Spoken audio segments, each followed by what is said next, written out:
Hello, and welcome to Hold This Thought, a podcast where I invite you to hold on to thoughts that you might not have had before. Each week, I sit across from a new guest, and we talk life, ideas, and ponder the questions that make us think twice. I hope you enjoy the show.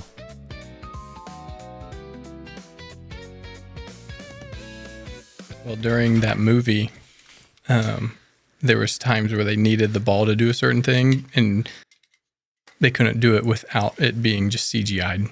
So that we would practice, and then finally, like, all right, forget it. We'll just CGI it. Up until today, I did not know that you were in a movie. What the name of the movie, the role you had, I guess all of it. Yeah, 42 was the movie, and it was odd because I've never done a movie before. I had just heard that they needed baseball players. At the time, I was still playing, and I said, hey, this sounds interesting. Let me call and see if do you get paid to do this, right? Like, I had no idea what is the role. So basically what they needed were actual baseball players to not only, play against the actors, if you will, but then they needed some players to be on the same team as Jackie Robinson. So that's where I came in, and they selected me to be the catcher for the Dodgers. And then I was also what I would consider like a stunt double, if you will. So anytime the catcher would actually do something baseball related, it was actually me. So they would show his face, but then if there was any action scene, it was actually me doing it. And then I did that for a couple other players as well. So I kind of had my own little character, but then I was also doing the baseball stunts for the actors. When you say baseball stunts, you just mean like catching pitches and like someone sliding into home and you're like diving at the same time to tag them. Like, yeah. What kind of stunts goes into being a stuntman in a baseball movie? Yeah, for me specifically, it was, let's say Jackie was stealing second base, and the catcher, there was a scene where the catcher had to pop up and try to throw him out. It was actually me, the one who popped up to throw him out. But then they take the camera back to the catcher, and then it shows the actor's face, like, oh, shoot, I missed him, right? So those sort of things. Yeah, the plays at the plate, like a stunt double for Jackie, for instance, he had 3, one that would hit, one that would run, and one that would throw. So while you saw his face, but then it pans out and you see him do something, it's actually a stunt double. Yeah. So. Who was the actor that played Jackie Robinson in that movie? Chadwick Boseman. Yes. Yeah. Great. I like watching all of his movies. Unbelievable guy. Yeah. Nicest guy ever. Yeah. Unfortunately, no longer with us, but super, super guy. Just down to earth. Couldn't have asked for somebody better to represent. I just think back to the 2015 to now, 10 years, right? He was in a lot of movies. Of course, Marvel was a huge part of his biggest and most largest scale film production that he did. And what you just described is how, in my opinion, he came across on camera. Like just a nice guy, warm, not to get too controversial, but not super woke, just a human being. Mm-hmm. There wasn't sometimes you'll watch characters in TV shows or movies and you can see their personal life agenda, personal political preferences, personal religious preferences kind of just like forced through the character. Yeah. And with Chadwick, I never saw 42. I'm going to see it now, but it just seemed like he carried himself in a way that was, I'm just a human, just neutral, and he acted in various roles, but he was always, just neutral, just like middle of the road. Yeah. Yeah. I really liked biggest thing that just how he treated others was, obviously stood out to me, and how he treated, us. There was a handful of us baseball players, actual baseball players, not actors. And, it was interesting. The first month that we were doing the movie, there was no cameras. It was just practice. So we were going to a baseball field every day and practicing every scene that we were going to go through in the movie. And Chad was there every day. And so we got to really get to know him off camera, if you will, because when they're shooting, when we're actually filming, they're serious, right? This is their job, making a lot of money. They're locked into their character, right? It's totally different environment. But off camera, when we were just practicing, I felt like we really got to see, who he really was. And so we became, we were all close with the actors and whatnot, and we got to see a different side of them. So it's just really probably a unique experience that normally you may not get to see that side of these people. So that's where you really got to know him a little bit. He was amazing. What year did that come out? And I'm curious, I guess the next question will be, when were you filming this, these shots or doing the practice? 2012 is the year that we were shooting the movie. I think it came out in 2013. I don't remember if it was late 2012 or early 2013, but I'm pretty sure it was 2013 when the movie came out. Did you have any lines, or were you really just strictly there to play baseball? It was actually crazy. I didn't have any lines. I was supposed to. So basically what happened, right? I'm driving to school one morning because during my off seasons, I would be a substitute teacher. And I'm driving to school one morning to substitute, and I heard about it on the radio. So I said, hey, what's the deal? Is it paid? So they gave me some information. They said, hey, if you're interested, come interview. So the first step was an interview. So I interviewed with them. They said, okay, great. Show up tomorrow for a tryout. So we show up to tryout. There's probably 400 guys trying out for this movie. And during the tryout, they're literally cutting people just watching them run. So you have a number on your shirt. Nobody knows your name, right? Everybody's running to first base as an example. They say, number 20, you can go home. Number 30, you can go home, right? Wow. So now you're nervous about just how you look when you run, right?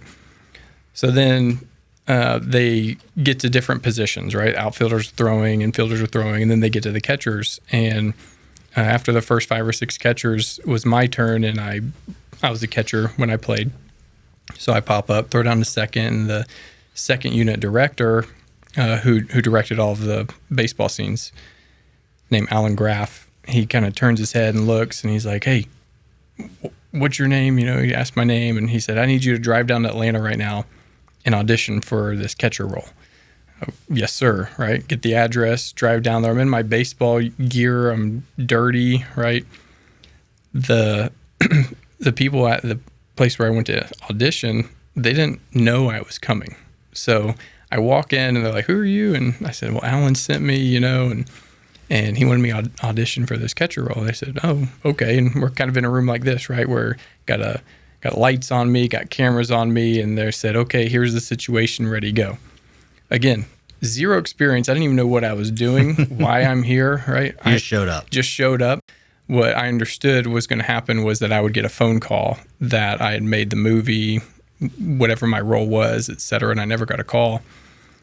So maybe a day or two goes by, and I called them, and I said, hey, I'm just trying to figure out what's going on. And they said, oh, well, we got confused because we had just signed an actor to be the catcher. So they, I guess, originally thought that I could do both.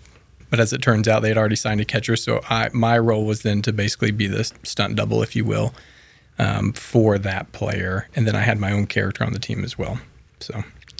So when you said you had your own character on the team, do you mean like an outfielder or someone who's not wearing the mask? Like you would have a separate role? Yeah. So there was 3 of us, I think 3 that were on the Dodgers, which is what Jackie Robinson was on. And we each were our own character, if you will. So you saw us in different scenes of the movie, in the locker room, in the dugout, getting off the bus, etc. But then we also would play in the field when the actor needed to actually make a play. We would be the ones doing it for them. So it's funny because you'd sometimes see me in the dugout, and then they'd immediately go to the catcher making a throw, and it was me. So I'm in the dugout and making the throw at the same time. But obviously you wouldn't know that. You wouldn't know that, yeah. Unless you were there. But so yeah, very unique experience overall. A lot of hurry up and wait. Very interesting being on set when you've never been on set before. So you're trying to kind of figure it out as you go. And you wake up early, you go eat breakfast, you get your uniform on, you go out, and then you just sit. And then you wait, right, until your scene came up or they're ready to shoot, whatever, right? So it's a lot of hurry up and wait. They do a lot of scenes over and over and over. Some of them were pretty challenging, right? But especially in that movie where, there was some history. Obviously, he was the first African-American to play in the MLB. So a lot of racism, if you will, throughout the movie and what he had to endure. Well, some of the scenes were pretty rough, right? So there's times where he's just getting berated, and they may have done that scene 8 or 9 different times. So you just sit there for hours listening to this, and it was just very surreal, very sad. But again, kudos to Chadwick and who he was to just be able to be a professional about everything, and everybody in the movie was. But I just know that had to wear on him for sure. Yeah, I want to get back to that in a second, but it just reminds me of the movie Django Unchained, where Leonardo DiCaprio is this plantation owner, and he has slaves. This is like 200 years ago in American history. And I saw something recently where he did not want to say the N-word. Like, he was fighting against it. But the director, or maybe I think it was Samuel L. Jackson, who is a major character in the film, looked at him and said, "Hey, man, like, we're acting. Like, if you want to convey what it was really like," pretty much, and I'm paraphrasing, but like, call me the N-word. And if you watch the movie, he does. He uses the N-word explicitly several times, derogatorily, to name African-American people who are slaves in this movie. And to your point about Chadwick just being able to endure that, Jamie Foxx is in that movie, and I just, those actors, they're acting, but there's a real human under the actor who has to like sit there and listen to the words that are just acting words. And to do those scenes, I'm just thinking about you saying Jackie Robinson's getting berated and maybe having racial slurs yelled at him from various people from whatever, walking out on the field or getting on the bus or wherever in the locker room and stuff. Back to what you were sharing, what I can just wrap my head around as being like challenging is that you're probably there as like a extra or like someone in the background in those scenes. So you're listening to it, you're hearing it. And it's almost like you get transplanted back into a point in time in history, right? I'm just listening to you talk about it, and I'm picturing myself there, and I'm like, you have someone acting as Jackie Robinson, and you're just like listening to this. And it's not just one scene. I think it's like the whole movie, as you're filming these different scenes, you almost feel immersed in the story. Yeah. Tell me what that was like including the berated comments, but also just like overall. I know you just said you didn't have much in the speaking role, but you were there physically present. You're listening, you're spectating, you're seeing a lot of things. What was it like to be in those sets, on the sets, and in those movie shots? And then what was the immersion like for you? Yeah, I think, we probably, and I don't want to speak for you, but I feel like a lot of people probably grow up in a bubble, right? Especially in today's world, which is very different than, 80, 60, however many years ago. And so I think it probably opened up a lot of our eyes who were on the set just to what not only did Jackie Robinson endure, but many people had to endure, right?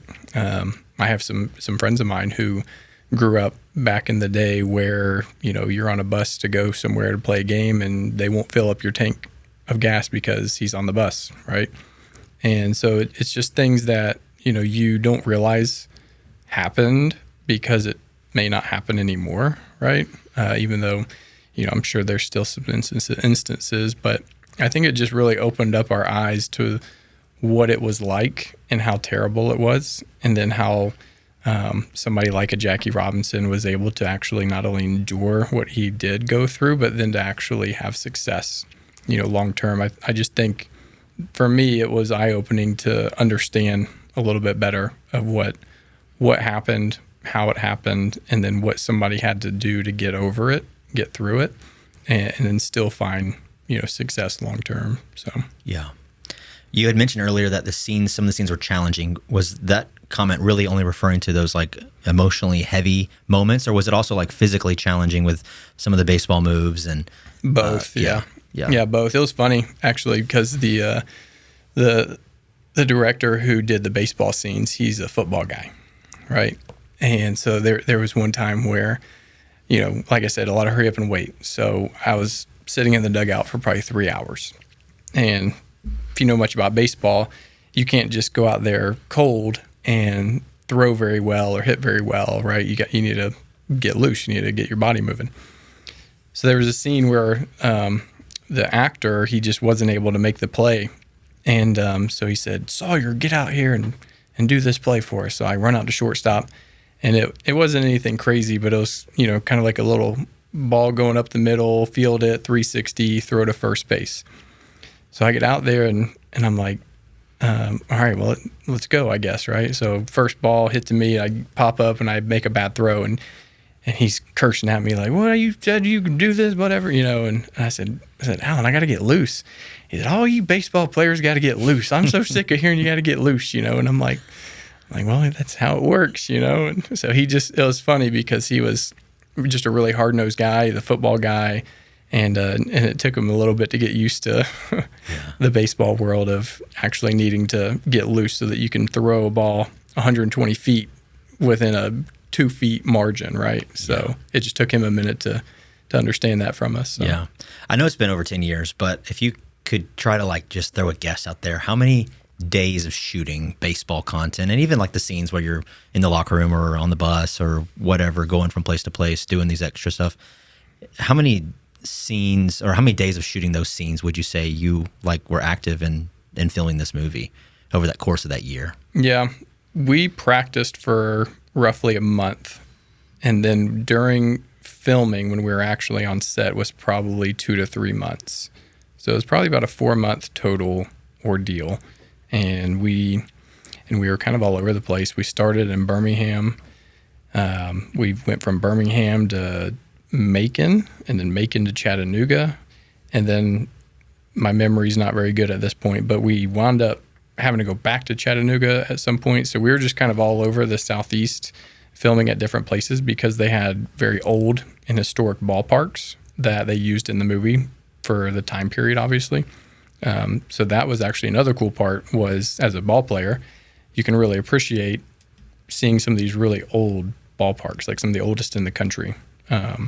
So that was kind of cool because there's places that, Babe Ruth played at, for example. And then here we are, walking through these locker rooms where some of these old time greats you've heard of have played before. So that was pretty neat doing that as well.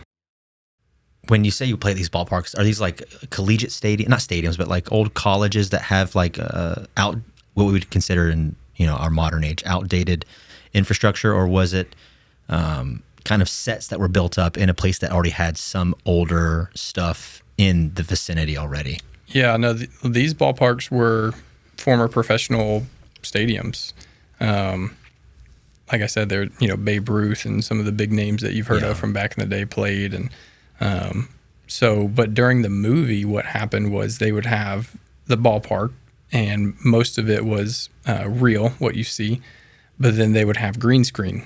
So I can picture the one in Chattanooga, Ingle Stadium, I believe it was called. You had the actual ballpark with the seats and everything. And this is actually funny. They would have blow-up dolls throughout all the seats to kind of fill in so that it would look like more people were there. And I'll go off topic for a second, but we used to play hide and seek in between shots. We'd go sit next to the blow-up dolls. Yeah. When you're sitting for 3 hours, you got to do something to pass the time. You got to find something to do. But then in the outfield, they would have like a massive green wall that they had built so that then they could CGI, stands, fans, whatever they needed for the movie. But so it was interesting. It was the actual ballpark, but then it was green screen everywhere you could see so that they could then, put in what they needed to. Going back to it having been 10 years ago, so the memory might be a little fuzzy, but you had mentioned how just a down-to-earth guy Chadwick Boseman was. Is there a distinct conversation you had with him where you were just like, you remember, those words might stick with you, especially now that he's gone, like they resonated with you, or he have gone out of his way to be extra kind or, considerate? Was there ever a moment like that with him or any of the other actors? Yeah, I think probably what stands out, 2 things stand out to me about him. One, just your general interactions. He always made an effort to come shake your hand, say good morning, how are you, etc. Watching his work ethic was incredible.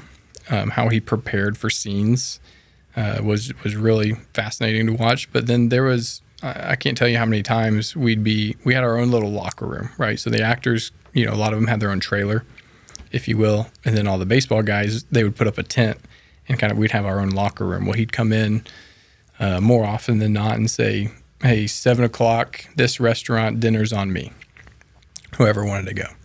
And sure enough, you go and you can eat dinner with him, and he'd pay for everybody's meal just out of the kindness of his heart. So I think those are the things that stood out to me as something that he didn't have to do by any means, but he just wanted to, right? And I think a lot of it was appreciation, obviously. Like they need people, like us to make the movie, just like they needed him. And in others. But so I think part of it was appreciation. Part of it was that's just who he is.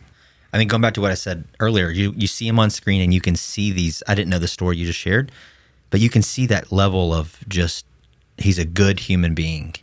You can see that on camera when he's acting in his various roles, and it gives me an increased level of fondness for him hearing that. Like, and you said it happened more often than not, so it's like it wasn't a one-time thing. He was made it a regular occurrence to go out of his way to show appreciation to you guys, and that's pretty cool. Pretty cool.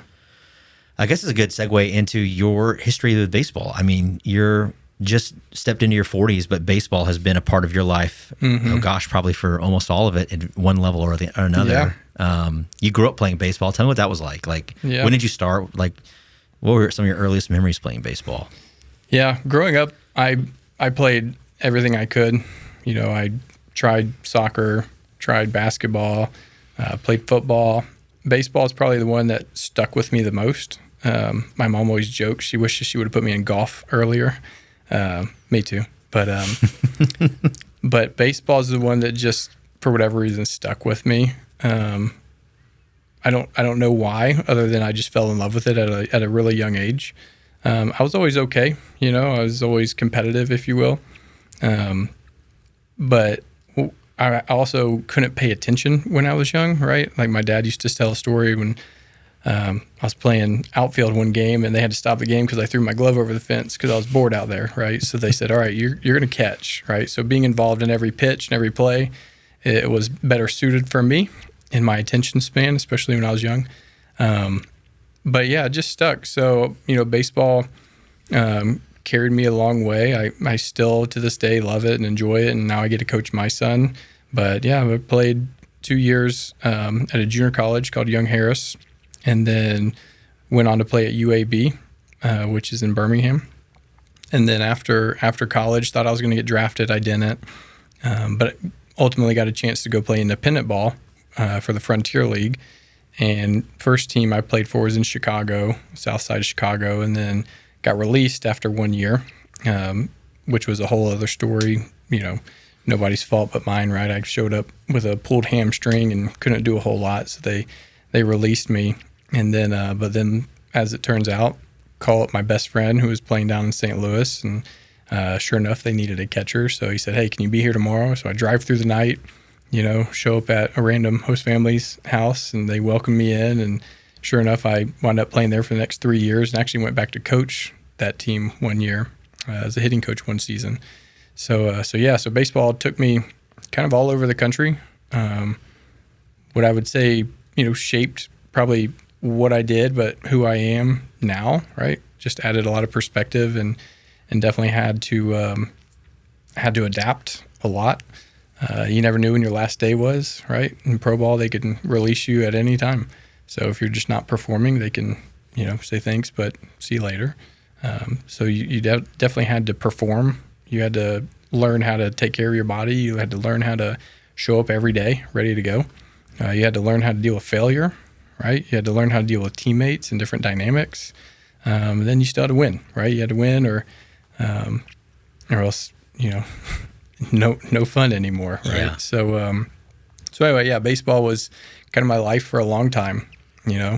Unfortunately, my wife never got to see me play. We met the year after I got done playing. But yeah, so it definitely shaped a lot of who I am today, but also basically all my 20s was, really centered around baseball, sports, athletics, training, coaching, all things baseball. So, did you specialize in baseball at a certain age in your teenage years or before then, or were you someone who played multiple sports growing up? I know you said you tried some other sports, but did you balance that for an extended period of time, or was it more short-lived? No, yeah, I played multiple sports. I like I said, when I was real little, I did everything. I was always, times are different now, obviously, but, back in the day, it was you go home when the street lights come on, right? There's no cell phones, right? Your mom didn't know where you were all the time. So me and my buddies in the neighborhood would, do whatever stupid things we could come up with to keep ourselves occupied. But most of it was around, sports to some degree. But then organized sports, right? Baseball, football, basketball, played soccer, got into golf when I was too late, but probably 15 or 16, somewhere in there. But then I would say specialized. I really started focusing more on baseball. I'd say high school, probably more specifically late high school, when I thought that I at least had some sort of future after high school. But again, right, it was just totally different back then. You didn't have quite the exposure that you can get today, especially with social media and getting, footage of you out there, if you will, or having the ability for coaches to just look up on Instagram or Facebook or whatever app you want to call it and find kids. So it was just totally different back then in terms of how you can get exposure. But once I realized that I thought I had a chance to continue to play in college, that's when I would say I probably more specialized, if you will. So I guess you specialized and you went into college, then went to the independent leagues. And then it was around 30 years old where you decided to hang up the hat. I was probably 27. 26 or 27. As a player. But that didn't end your baseball journey right entirely, because you pivoted into coaching, right, at that time? Yep. So how it works, right, is college, you're all in, right? You're either in classes or you're playing ball, and there's no such thing as really outside, work or doing anything, right? You're in school. Once I was playing in the Frontier League, our season would go basically April through, call it September. But again, you only get paid while you're playing. And my first year, I made $600 a month. So it's not like you're making a whole lot of money. So from October to March, you have to figure it out, right? What do you do to make money in the off season on top of training and getting your body ready for the next season? So what I did, I went back to the high school that I played at, and they let me coach there. So then they also got me set up to be a substitute teacher. So during the off seasons, I would substitute teach, and I would coach at the high school. And then I started giving private lessons to kids. And I did that for 4 years, basically. Once I got done playing, I had to figure out what to do with my life, right? So it's like, all right, what do we do now? And I had another friend of mine who coached at another high school, and he said, hey, I'd love for you to come coach. I said, great, but I need a job, right? In fact, I'm getting married this fall, so I need an income, right? And he said, well, let me get you in touch with this guy. He's opening up this training facility right across the street, and you can probably do that and coach with me. Well, sure enough, one thing led to another, and I wound up managing, if you will, this indoor training facility and still coaching at the high school. When I started doing the training facility is when I started getting into giving private lessons, keeping the lights on at the facility, so kind of running the operations side, if you will. Coaching at the high school, and then I had some families from that area who wanted a travel baseball coach, right? The parents that no longer wanted to coach, so they said, hey, we'd love to, have a hired coach, right? So I was giving lessons, I'm running the facility, I'm coaching at the high school, I'm coaching a travel team. As you can imagine, I was working just to death. Nonstop. Just 7 days a week, getting home at 10:30 at night, every night, just on the grind all the time. But I loved it, right? But obviously that was pre-kids. Once we had kids, it was, perspective changes, and it was time to kind of find something that aligned more with quality of life, work-life balance, my ability to be home more and actually be present. So that's kind of, that was a long time ago, feels like, but not that long ago, really. But definitely, baseball was the center of my world for a long time, and for sure shaped, who I was and who I am, and learned a lot, loved everything about it. But I'm super happy with where I'm at now too. I want to talk about your coaching experience, but I just had this memory of when I was a kid, maybe 4, 5, 6, 7, through that range. My dad was in his late 20s, early 30s, and was in a repeating softball leagues, which is probably a little bit less competitive, obviously, than like a major league team, or playing professionally rather. But I just remember going to these practices with him, and going to these games, which are always on like weeknights, and playing wall ball with tennis balls, playing with the other kids, like, because it's people who have young kids that are on these teams. And I mentioned that to say, when you mentioned you had kids, you kind of had to put the intensity of baseball down. But now fast forward 10 years, your oldest is 10, right? You had mentioned to me earlier. How did you pick back up this love for baseball and almost transfer the love of the game and as a player into coaching with your own kids? Because, you know, when they're 1 year old or 2 years old, you're not really coaching. What did you do during those first couple of years? And then when did you start really like picking it back up as from the perspective of a father? Yeah, it's a hard question sometimes, because I think the biggest thing that I had to do as a dad was realize it was no longer about me, right? And I don't know that I would say it's the hardest thing. That's probably the wrong word, but just coming to a realization that it's no longer about what I want, and it's no longer about what I can and can't do. It's about, what do my kids want to do, right? And it may not be baseball, right? It may be something totally different, and that's good, right? That's totally fine. One of my sons loves baseball, and they both like baseball, but one is continuing to play right now, and he loves it, right? He wants to hit all the time, and he wants to hit home runs, and he wants to go play all the time, right? And it's great, but again, it kind of goes back to perspective a little bit, where there's probably going to come a day where it gets more serious, you know, but right now it's really about just having fun. And it's really about him, you know, learning the game, starting to understand more about the game, but with no pressure, right? Like, the last thing I want him to feel is any type of pressure, whether you win, lose, strike out, get a hit. There shouldn't be pressure at his age. He's 7. And I think that's where, as a very competitive person in general, you have to kind of rein back some of that, because again, it's not about you. And my whole, perspective is around, I want him to want to play, right? Just like when I coach other kids, I want them to want to come back, right? So I never want to be somebody who's a barrier between them wanting to play a sport that I love so much, right? And it's not just baseball. It could be any sport, right? We did basketball this winter, and it was amazing. And I'm by no means a basketball coach. I don't know. I would not be the most qualified basketball coach in the room. How about that? But we had fun, and we did learn a little bit and learn how to compete a little bit. And but it was never about wins and losses, and I think that's where we kind of get lost sometimes, is just taking it too serious at too young of an age. You touch on something very personal to me. My dad played baseball, basketball, and football all the way through high school, and then went and played college basketball for 1 year at Lee College. It was Lee College then; it's now Lee University. Yeah.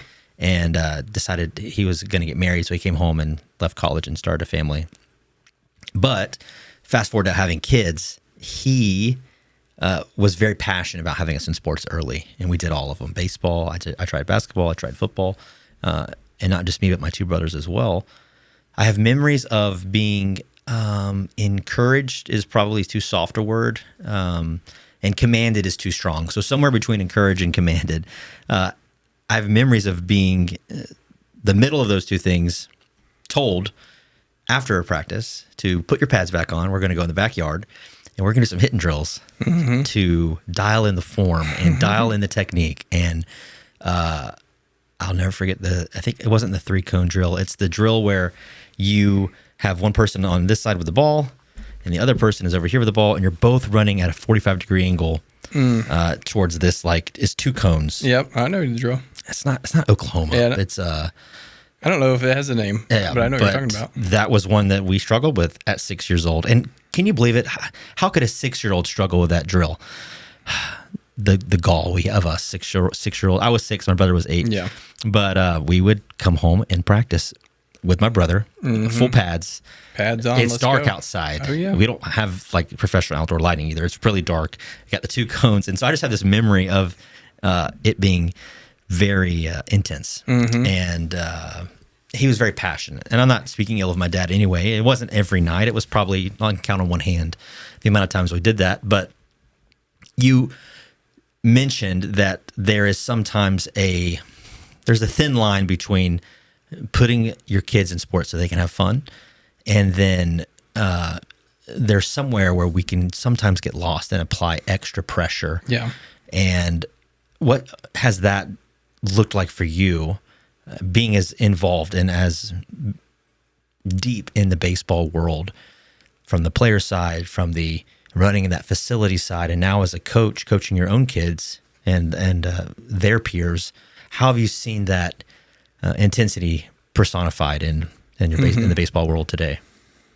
Yeah, it's interesting to say the least. I mean, youth sports in general is $1 billion industry.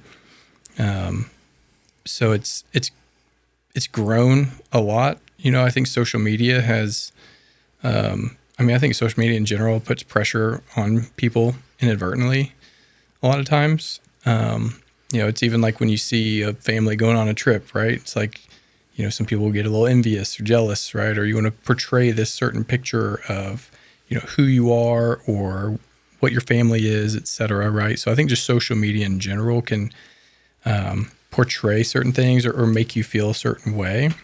When it comes to youth sports, and I'm not saying it's just social media by any means, but I do think things have changed from when I was growing up to where it is now, right? I remember growing up and we had a super competitive, you know, rec league park that I grew up at, and it was a blast. But everybody kind of did everything, right? When it was football season, it was play football. When it was baseball, you play baseball. And basketball, you play basketball. And that's just kind of how we grew up. Some unbelievable athletes came through that park. But now it's almost like there's been definitely a movement, if you will, of specializing early. And I don't think it's necessarily on purpose. It's probably a reaction to certain things. You know, I think there's some pressure, you know, that kind of gets put behind youth sports now that probably wasn't there when I was growing up by any means. You know, travel baseball, just as an example, has really blown up a lot. You know, I don't even know that we had travel baseball when I was super young. I don't think I played travel baseball until I was probably 15, you know. So as a kid, it was just about, you know, rec sports, have fun, that sort of thing. We're competing, right? Like I said, it was a competitive park, but it was really geared around development and having fun. Now it's almost like there's been a shift to, you know, let's play year round. Let's go get the lessons. We're going to win, you know, we got to win at all costs. So we start not only specializing, but we're even putting, you know, I'll use baseball as an example, right? Putting kids at certain positions and leaving them there, right? So as opposed to letting them play third base and shortstop and first and let them kind of figure out what they're good at, it's almost like, okay, I think you can play third, so you're just going to play third, right? And so I think it kind of goes deeper than just specializing in terms of only picking one sport, but even within that sport at a super young age, only playing one position, right? Which, you know, is mind-boggling for me because I have so many people that I grew up playing with, you know, even in college that wound up changing positions and at an older age and made it to the major leagues, right? You know, one in particular was a pitcher, and he was getting recruited as a pitcher throughout college and then wound up hitting really well and spent 10, 12 years in the big leagues, you know? So my point is at 7, 8, 9, 10 years old, you know, move the kids around, let them have fun, play multiple sports. You know, I read a stat the other day that I think it's 95% of professional athletes were multi-sport athletes, right? You know, and then the other thing too, which a lot of times gets overlooked, is puberty. You know, you look at kids that when they're 7, 8, 9, 10, and they haven't hit puberty yet, right? How much are they really going to change in that period of their life versus when they're 15, 16, 17, right? When they now are bigger, faster, stronger, can actually develop in certain ways. You can go to the gym, you can get faster, you can tweak their swing, you can do all these things, right? So I just think when you look at youth sports today, there's more pressure to win early and to specialize early and be good early, right?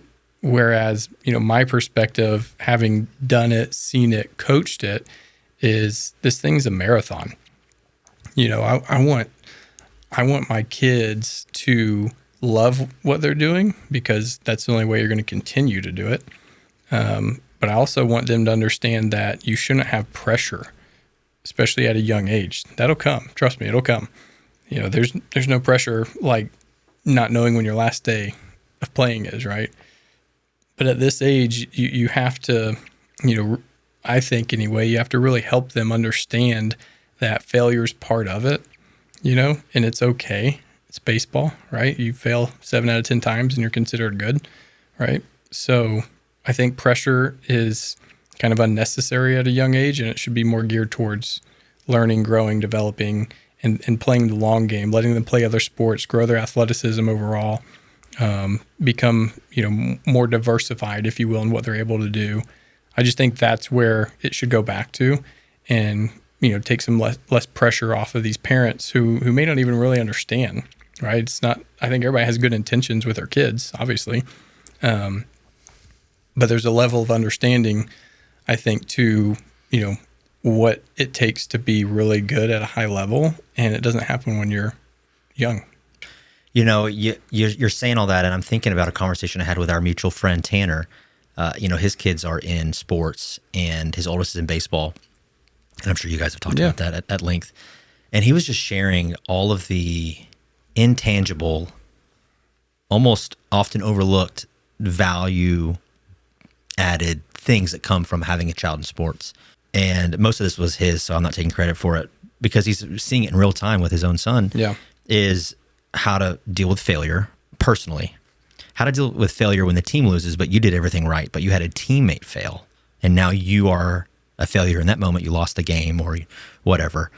That child learns that lesson, how to deal with winning, how to be a good winner, how to be someone who's, humble and winning, how to work with a team and be collaborative and not be too like a flower on the wall out of the picture, but also not be the one who's in the spotlight the whole time, trying to always steal the spotlight. Like there's a balance there of being someone who contributes, but isn't always seeking for the fame and glory.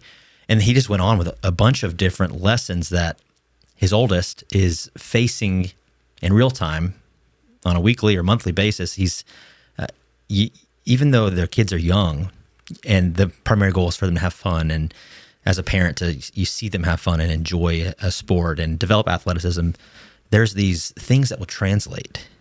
Correct. As you've probably seen, playing at all levels and coaching at all levels, there's so much that translates into being a good student. How many group projects do we do in the public school system growing up?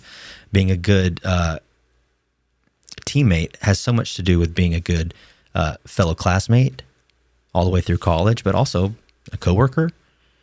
Also, there's probably some, maybe less direct, but still some indirect carryover into being a spouse, into being a father. Those lessons that you learn when you're 6 through 14 and 18 and into your 20s, those things carry so much impact that had you not played sports, you probably wouldn't have the same level of immersion's the wrong word, but you wouldn't have been able to grasp those same lessons that you do playing sports, especially with failure and how to deal with that personally and then in the team environment as well. How have you seen that played out as a player, as a coach, as a father?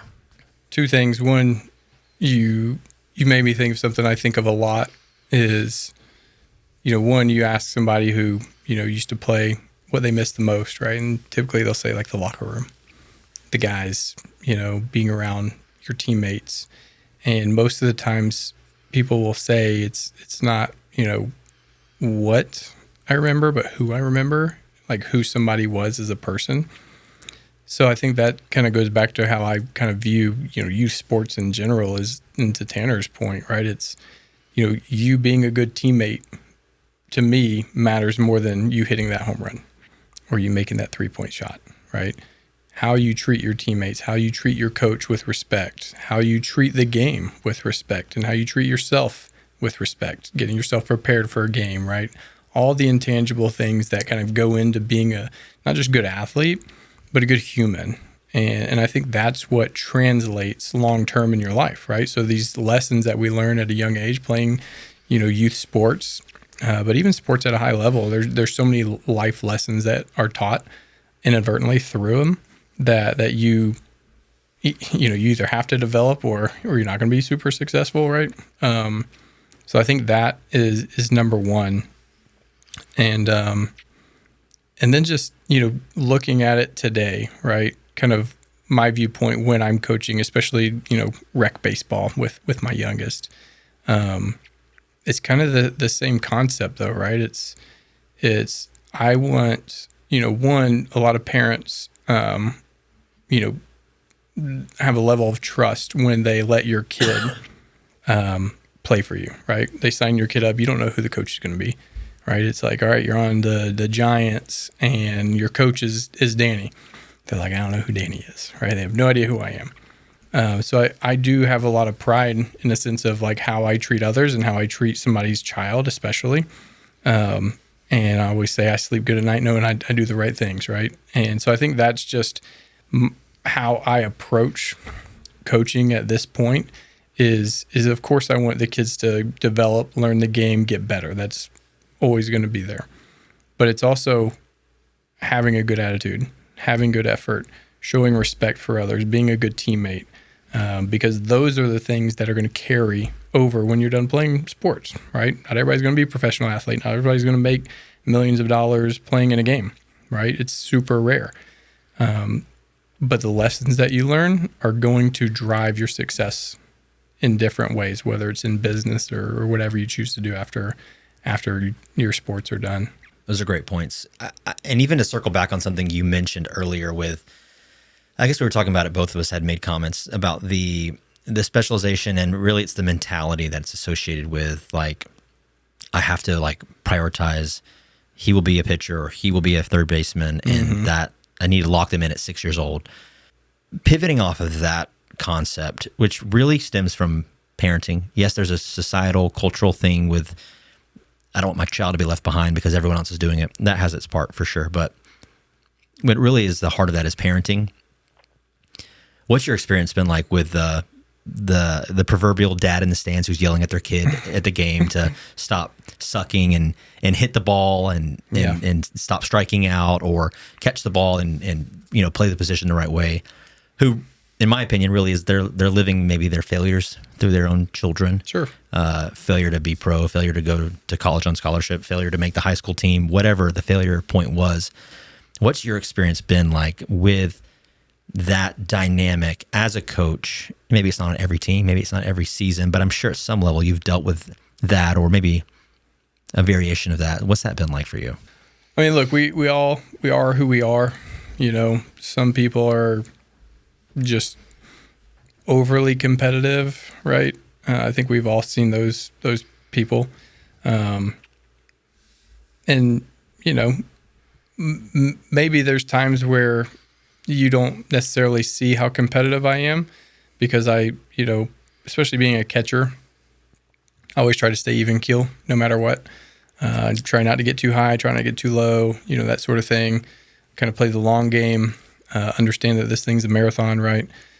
So I think I have just maybe a different perspective than maybe the parent who didn't play that sport or didn't play at a high level, may not even understand the game, right? Because you see that a lot, right? Where they're yelling at the umpire or referee to make a call, but they're actually telling the wrong thing to the umpire, right? So it's like they don't even understand.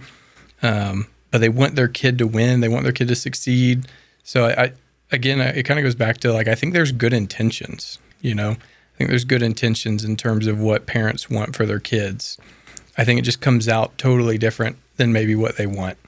Or maybe they don't understand how to coach, or maybe they don't understand how to portray what they want, right, in a very good way.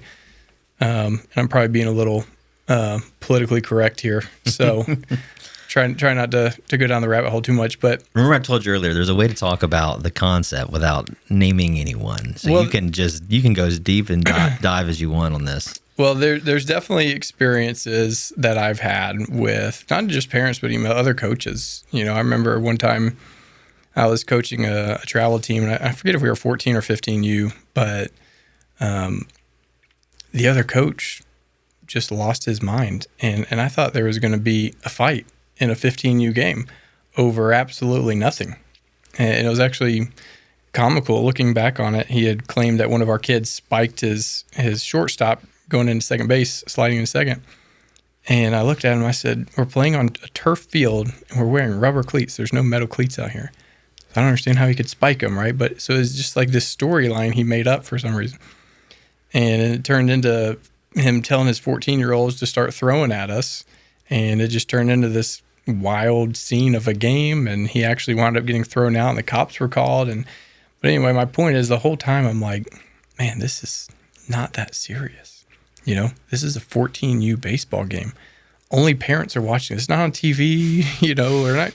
There's no college scouts there. It's just not that serious, And so, but again, it kind of goes back to what you were saying where, and this isn't a knock on anybody, right? I think it's if you've never really done something at a, consistently or at a high level or, whatnot, you may not just have the right perspective then on what it actually takes, what you actually have to do, or even how hard the game is, right? Baseball especially, I think hitting a baseball is probably the hardest thing to do in any sport, right? Especially at the major league level. But even at, 7, 8, 9 years old, when these kids are learning how to play the game, and you hear the guy in the back saying, elbow up, and like that's the only advice they can give them to hit, and it's like, all right, there's a lot more to it than elbow up, right? And so it's like you just kind of understand that a lot of people may not know what they're talking about, but their intention is good, right? So sometimes it's, for me, it's like it'd be better for you just to not say anything. If he fails, he fails. He'll learn, right? But sometimes you have to learn through failure, especially boys, especially men, right? I think we learn through failure more than anything else. And sports will do that to you.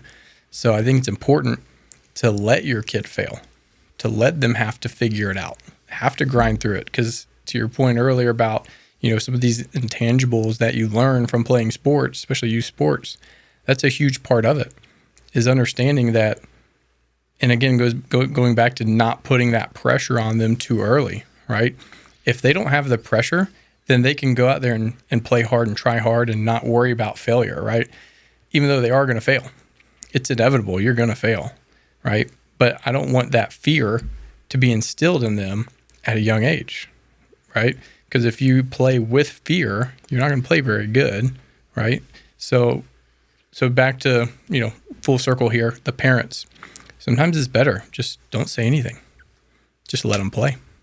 I know you want them to win. I know you want them to do good, right? But you got coaches on the field, right? If you wanted to coach, you should have signed up, right?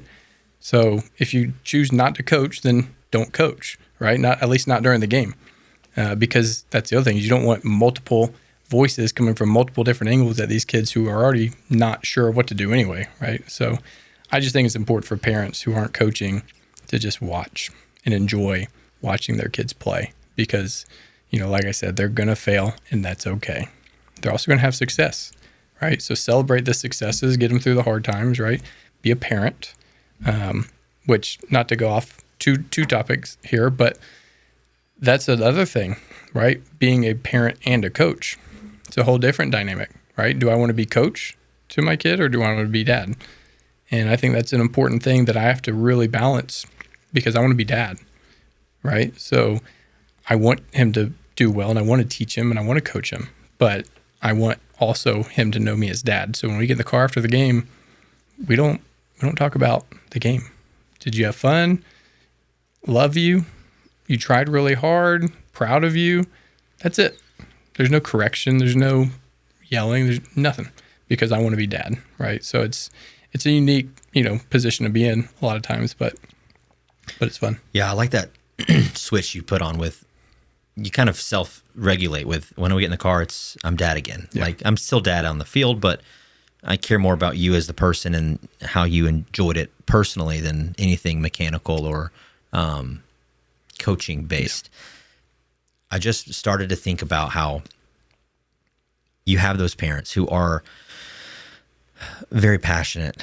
And I think you made a great point that if you want to coach, be a coach. But a lot of times they don't want the commitment of like going to the practices and then like being at the meetings with other coaches. And like it's a responsibility. And so they want the payoff, but they don't want to do some of the work required to get there. And even in addition to that, to dive deeper, if their kid is failing and they strike out 3 times, that failure, as we talked about earlier, it teaches them so much.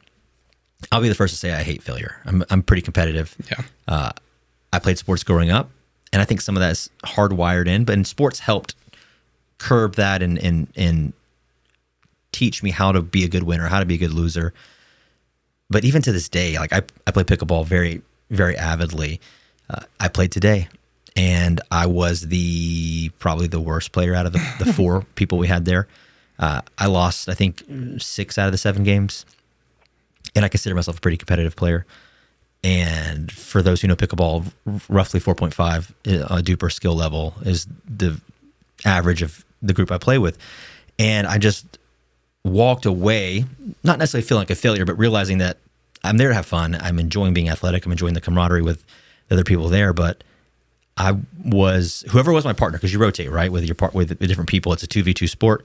Whoever my partner was, I was on the losing team. And I take that moment and I start to self-reflect. Why did I lose these games? And I'm not trying to make it deeper than it really is. It doesn't have to be that deep. But just to use this as an example and just like open up Christian and dissect me for a second, I did a really heavy leg day yesterday. I was sore all day.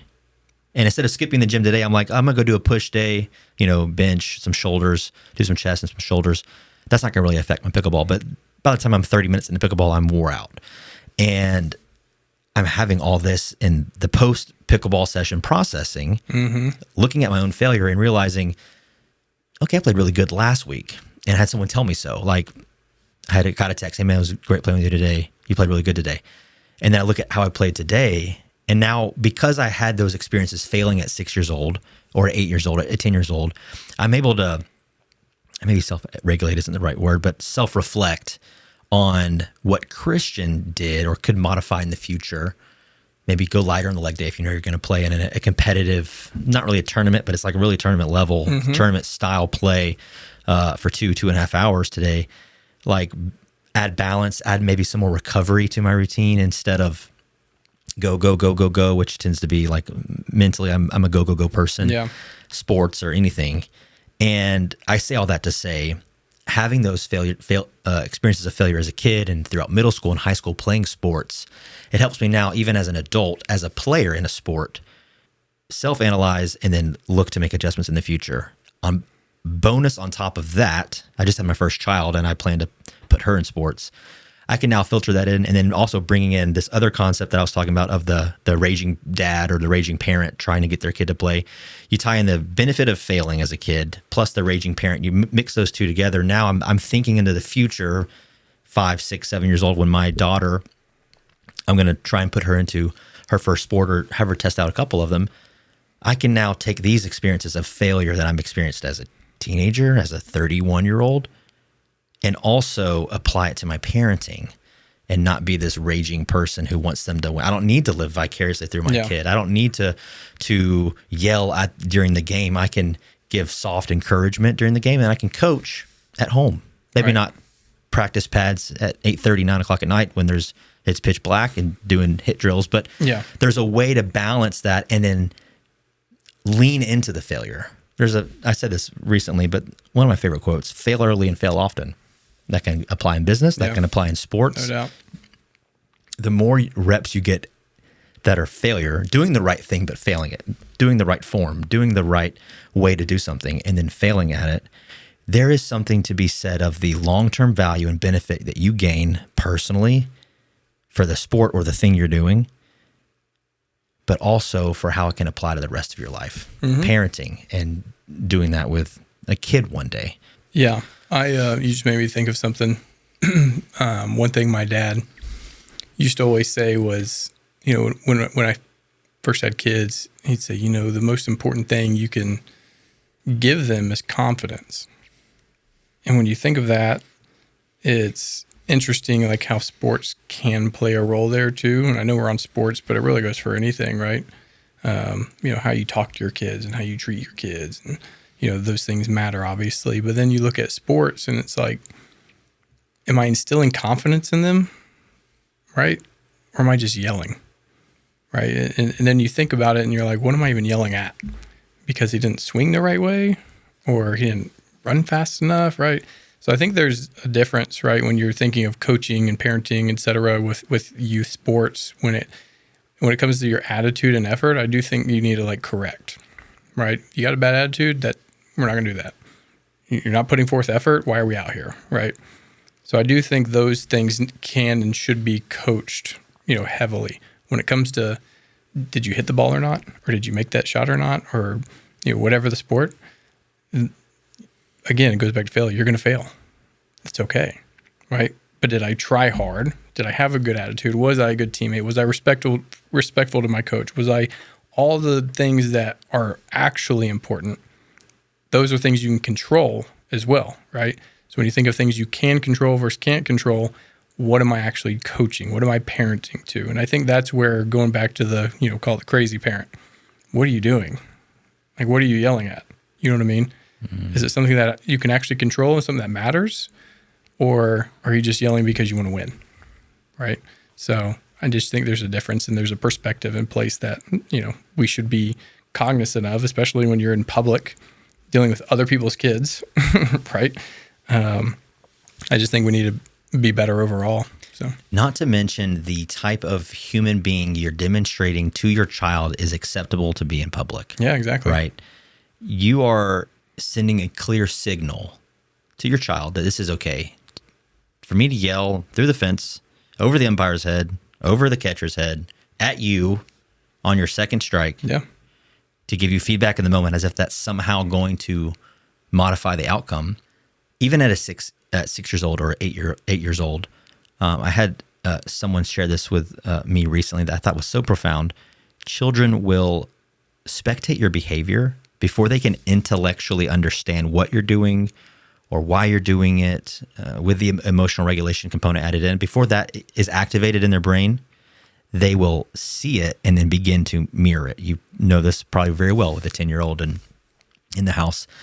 But when you are exhibiting certain behaviors, your kids will think that's okay. Yeah. And then I was going to say indirectly, but really you're directly now shaping how they are going to be when they grow up. Sure. You're demonstrating the way that you think is right to live. Yeah. And so now they're going to feel like failure is not an opportunity to learn, but it's, I'm the worst human being ever and I suck at everything. Yeah. And that's not, I don't think that's the message. Like you said earlier, to tie it kind of back in, that's not the message that you want to send to your kids. And I think that a lot of times the parents don't understand that that's what's happening.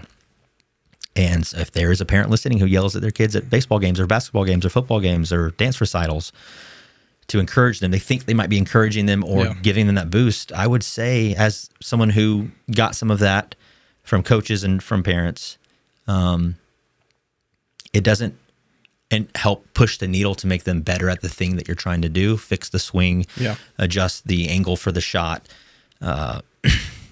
make the block. Me and my brother were linemen in football. Mm-hmm.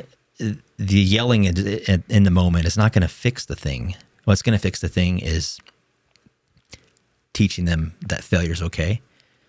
And then what can you do next time? Yeah. What modifications can you do next time to make it better? And I love your comments about the attitude, respecting yourself, your teammates, the coaches, and the umpires or the referees, and filtering the coaching lens, filtering how we think about coaching our children through the lens of, is this a behavioral thing or is this a technical expertise thing? And how those are two different camps. And if your kid is being disrespectful to a coach, that's when my personality, I am standing up on the bleachers and I'm yelling at them. You will absolutely not talk to an adult that way. Correct. That's where you do step in. And I think that sends a clear message to the other parents and other kids and to your kid as well. Like, okay, this is actually not okay. And then you're, in my opinion, just my opinion, you are parenting in the right way. Yeah. You're correcting behavior issues that go alongside with the athleticism Right. and the technical side. And there's a balance there where you have to know, and it probably comes with time, which one to do and which one to hold back on. You've probably heard, show me your closest 5 friends and I'll show you who you are, that sort of concept. Same ordeal like with your parents. Not that everybody turns out to be their parent, right? But obviously that's probably the biggest influence in your life, right? Growing up, who your parents are, how they treat you, et cetera, is obviously going to form you in one way, shape, or another. And you maybe think earlier about the parent who overreacts or is yelling from the stands and whatever, right? And they're probably the same one that when their kid acts up at home, they expect them to not act up. They expect them not to, yell and scream and raise their voice and be the certain way. But then they see, right? So it's like you can't control yourself, but yet you expect your 8-year-old to. So it's just interesting, right? And I think sports in general, look, that's why we love sports. It brings out the best of us, right? It brings out, to your point, like playing pickleball, right? And you just can't help but be innately competitive because that's just who you are. It's who I am.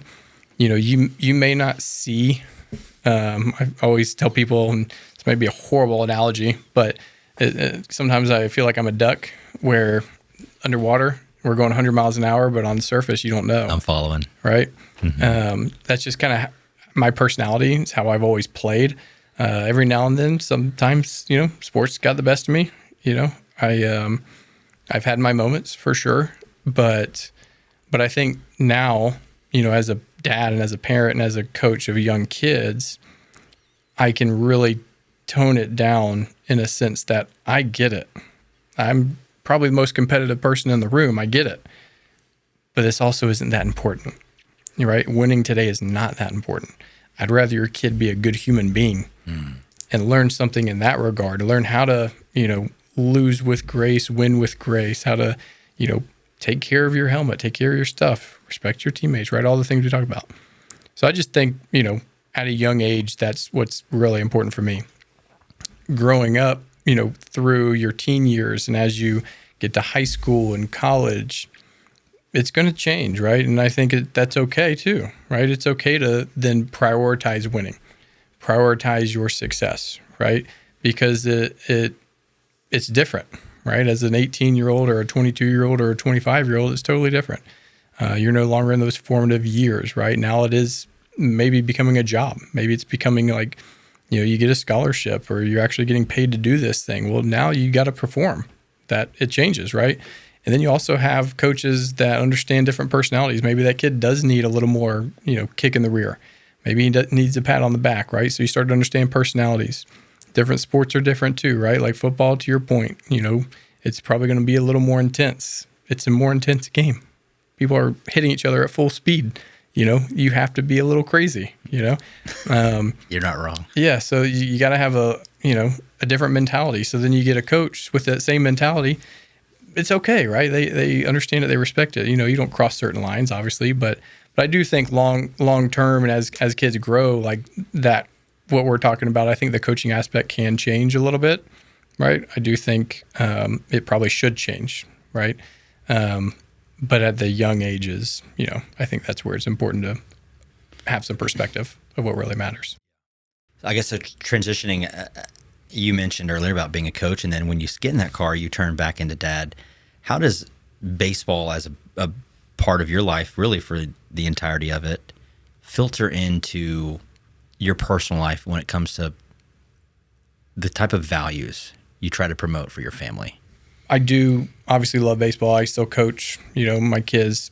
I don't care about baseball anymore though, in that regard, right? Like I don't wish I was still playing necessarily. I miss it. I miss a lot of it, but like I'm done with it. That chapter's over, if you will. Now I'm a husband, I'm a father, and that's really the priority. So I don't know that baseball is as much a part of me or whatnot as it used to be in that regard, because now, again, it's about my wife and my kids. And when it comes to my kids and their sports, right, I'm not going to be the one that's, do this or else, right? Because it's not about me anymore, right? So I do think it probably has helped me as a dad and as a husband, just having different perspective of having already done that, right? And it's like, now I'm done with that. Like, I don't do that anymore. Like, this is who I am now. Now I want to be a really good husband. I want to be a really good father, and baseball is not in the picture, right? Which I think is probably a good thing, right? Because I was definitely a different person playing baseball, right? My wife jokes she doesn't even like playing cards with me anymore because I'm too competitive. So every now and then it comes out, but we've played cards. You have a competitive side. I get a little competitive, but that'll never go away, right? And look, I'm not saying that's a bad thing. I'd rather somebody be overly competitive than not at all, right? Yeah. Because I do think there's takes the fun out. Yeah, well, there's healthy traits to that, right? It's people who have some success have to have a little competitive edge to them, right? So I think it's healthy, but there is a line you don't cross sometimes, obviously. What was your question? I'm going back to. Sorry, yeah, I threw you off there with that. Oh, you're good. With the anecdote. Just like family values, transitioning, I guess now out of baseball. How you've made that something important. I guess you get exposure as a coach now, seeing these different flavors of personalities, just like you did when you were playing. Yeah. When you were playing professionally, but now it's a little bit more personal because your kids are involved. Your kids are there. How do you translate? And maybe baseball is just one point of your life, whereas it used to be your entire life. But how does that filter into how you've decided to lead your family as in terms of the values you set? I'll give you an example. Even as I'm asking this question, my dad would always say to us as kids, we don't lie, we don't cheat, we don't steal. Hated hearing it, heard it all the time, probably once a week. But to this day, those are values that and it wasn't just things he said, that was something he lived out. He wasn't a liar, he didn't cheat, and he didn't steal. And with his actions and his words, he instilled that in us. And so it's not to be a cheesy phrase like that, but like in terms of values and transitioning into a family man, what have you prioritized in that realm? I'll get to that in 2 seconds. One thing you just made me think of earlier, and I was probably alluding to this but didn't quite say it, was baseball. And that's look, naturally, I think a lot of people who know me at any level know that I played baseball. Know that was a big part of my life for a long time.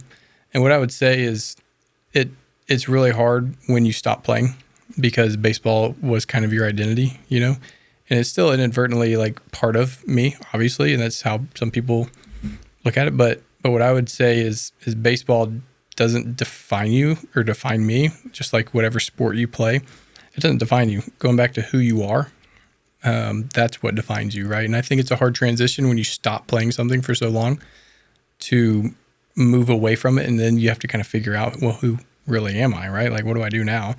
And I think everybody kind of goes through that transition. I think getting married, having children has helped me a lot shape and understand like probably who I am, right? And then instilling like the values that mean a lot to me as a person into my kids and into my family. And my wife is an angel, and she's just such a good mother. So I think us as a team, I think what I would say the number one priority is always going to be family first, right? And understanding that, we're always going to be there together. And so I think prioritizing our time and prioritizing our home is just one thing that we really want to instill in them, that we're important. This family is important, right? Treat your brother with respect. Treat your mother with respect. Do the right things. To your point, don't cheat, don't lie, don't steal, right? All those things are important, right? Loving God, that's important. Something number one thing, right, that we want to instill in them. And so I think going back to your question, there's a lot of things that I think we try to do and try to be very intentional about, but I think prioritizing our time together, be really intentional about that is probably, number one. I love that. I have this memory. We were playing pickleball, maybe like 8 to 10:30 or something in your neighborhood, maybe like a year or two ago. Mm-hmm. and we got talking about grass. And I promise this relates to what you just shared. It's just going to take me a second to get there. Hey, we can go grass too if you want. That's always my favorite. We were talking about grass, and I was just getting into it. And I say getting into it, for those who don't know what it is to get into grass, it's a whole world. It's like getting into sewing. If you don't follow sewing, you're probably like, what is it, just knitting? Like, what is it? But it's like there's a whole, like you talk to someone who's a professional like knitter, sewer, there's like 10,000 levels of depth to get to, right? So grass is the same way. There's so much depth with it. But anyways, we were talking about it, and essentially the summary point is, how do you make it look good, flat, full, rich, no dead spots, no weeds, clean? And you're like, why don't you just come over here and I'll show you? And we stood in your driveway for, I think it was, I remember checking, it was after midnight. So from like 10:30 to like after midnight. And you were just, talking about grass and top seeding and edging and mowing patterns and type of mowers, and real mower, by the way. You put me on the real mower train. Love the real mower. I don't own one, too expensive. It's a dangerous path to go down. But I hired someone, he has a great rate. He does it, and it makes the grass look better. But I say all that to say, when you talk about prioritizing the home, I know it's kind of superfluous, surface level, but I'm just thinking back to standing in your driveway, looking at your grass, looking at your backyard. You have made your yard, you've cut it yourself, you take care of it yourself. You've made your yard beautiful to look at, for people to drive by, but you've made it something your kids can enjoy. It's something your kids can go out and play in, and there's not anthills and patchy areas and roots coming out of it. It's a very clean, crisp aesthetic. And there's a lot of reasons. You have pride in it, from man of the house, husband, you just like it, it's a hobby. There's those things as well, but and mixed in the whole bag and everything put together, a part of that is, and I saw it that day, is you have created a place for your kids to walk out that prioritization of home. I mean, think about,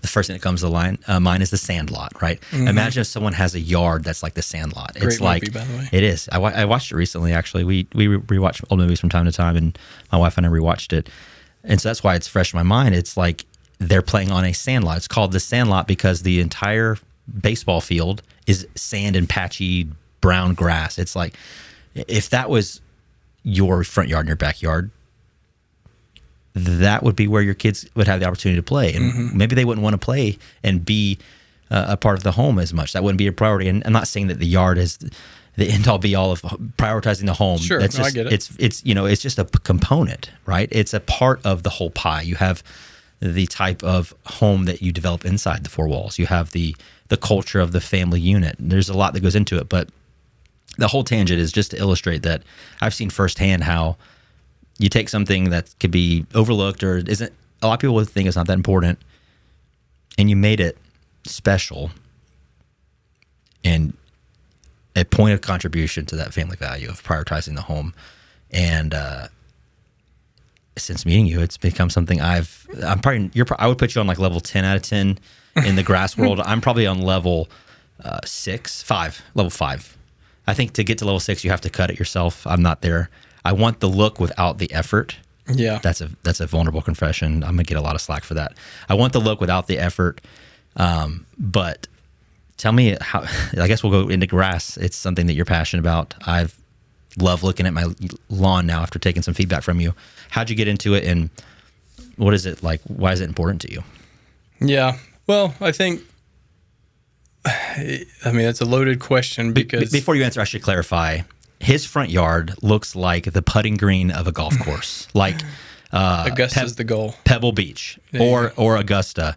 Your front yard is like, it looks like the putting green. It's like maybe the fairway. In between those two, like, it is very short, very full, no dead spots, beautiful. You look at it, you walk on it, and you're like, this should be like in front of the White House or something. It's very nice. Well, I appreciate it. Yeah. I'm my own worst critic, so I would definitely not put it at a 10 out of 10.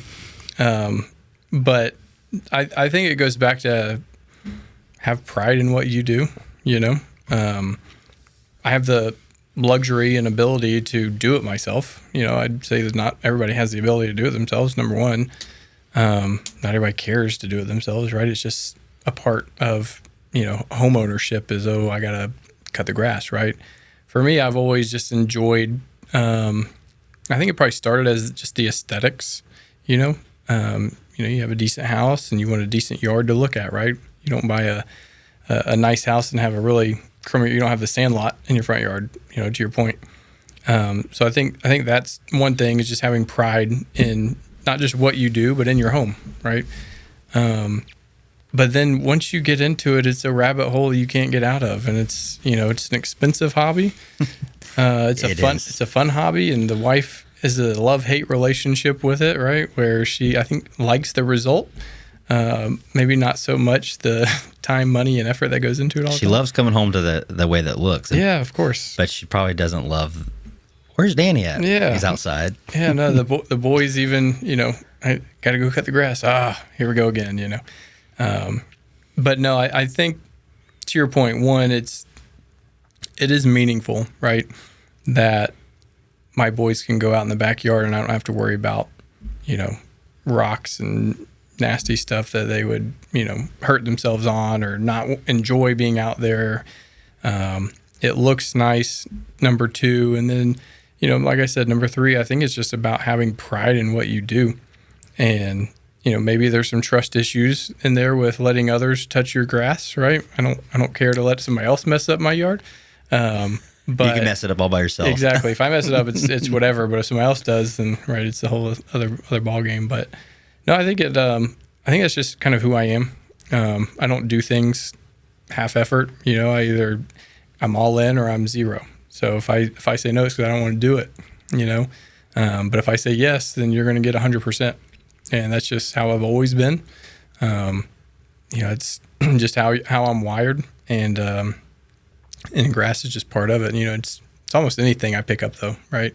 At least for periods of time where, if it's pickleball, if it's golf, if it's cutting grass, if it's, smoking on the barbecue, whatever it is, it's, I'm all in. So it's either all or nothing. Yeah. How many times do you cut a week? Depends. This week's been rough. It's been really wet, but I'd say on average, I'm every 3 days. Okay. Yeah. Sometimes every 2 days, sometimes every 4, but on average, every 3. What benefit does your lawn experience from cutting it every 3 days as opposed to once every 7? Ooh, we're going to go down the rabbit hole. So with Bermuda grass specifically, they have what's called the 1/3 rule. You never want to cut off more than 1/3 of the blade because it'll start to damage the blade. So the reason I cut so often is because I don't want it to grow too long to where I then have to cut off too much or raise the height of the cut and start the whole process over. So on top of that, the more you cut, the thicker it'll get, right? So it'll kind of, Bermuda, it's almost like it's training itself because it runs sideways, right? So it's almost like it's training itself to get thicker. So that's why when you go to a golf course or go to somebody's house who has really short grass, it looks like it's super thick and super dense. It's because that's from cutting it often, right? So there's benefits to cutting it often in that regard, but also just in terms of damaging the grass blade, you don't want to let it get too long. Yeah. Do you apply fertilizers and stuff as well yourself, or do you outsource that? I outsource it, but one, I don't care to have to, that's just something else to think about, and as much time as I already spend doing it, it's just a whole other thing. But also it's actually, I kind of did the math, and at least for what I pay, I think it's cheaper to have somebody do it than for me to go do it myself, just because maybe they have, buy in bulk sort of deal. Yeah. Whereas I'm buying something in, this big gallon jug and I only need half of it, right? So now I'm wasting half of the product, if you will. So, no, I think it's actually a little bit cheaper to have them do it. That makes sense, because my guy that I have, he's a friend. He started a business like 10, 15 years ago doing this. And I think it's one of his guys now. He started hiring people, but they come in this pickup truck, and then there's this huge like tank on the top with like a 200-foot hose that they always unravel. And I'm sitting there thinking, like, I think he told me how much it cost actually to fill that tank up, like with the chemical mix, and then I think it's diluted with water as well. And I can't remember what it was, but it's like, I didn't do the math in detail, but I was just thinking about it. I was like, that's way cheaper than like going to Home Depot or Lowe's and buying the fertilizer kit that, like you said, you're not using probably the whole thing. Yeah. And yeah, well, at least you're outsourcing something. You would live in the yard if you were doing fertilizer, cutting, edging, mowing, which is the same as cutting. I repeated myself. But I wanted to ask, is your whole yard Bermuda grass, front and back? Because it wraps together, right? Mm-hmm. Yeah. Yeah, all Bermuda. Yeah, we got our backyard here is separate from the front. There's no connection. There's no continuous path. And so I was like, I wanted something a little special. And it's a small area too, so I could maybe afford a nicer grass breed because I'm not doing like an acre or even half an acre. Yeah. It's actually, I think it's measured in square feet. That's how small the area is. It might be the size of like a large master bedroom. Like less than a pallet. Sod, yeah. Exactly. And so we put the Zeon zoysia in the back, and I'm really liking it. I actually like it better than my Bermuda. The Bermuda in my front yard is like very sloped, and so that's always giving me headaches, especially near the driveway. I'm always fighting it in one way or another. And what I like about your yard is it's like mostly flat. Most of it. In the front, at least. I know it slopes down to the backyard a little bit. But in our backyard, we have the Zeon zoysia, and it's mostly flat. Are you reeling it also? Yes. Yeah, that gets the real mower on it as well. I called my guy off today this week because it was going to rain. And then I realized that there's like a large dry spell today. And all the rains caused the grass to just grow so much. And I was like, I can't let this keep growing. I have to. So I pulled out don't cringe.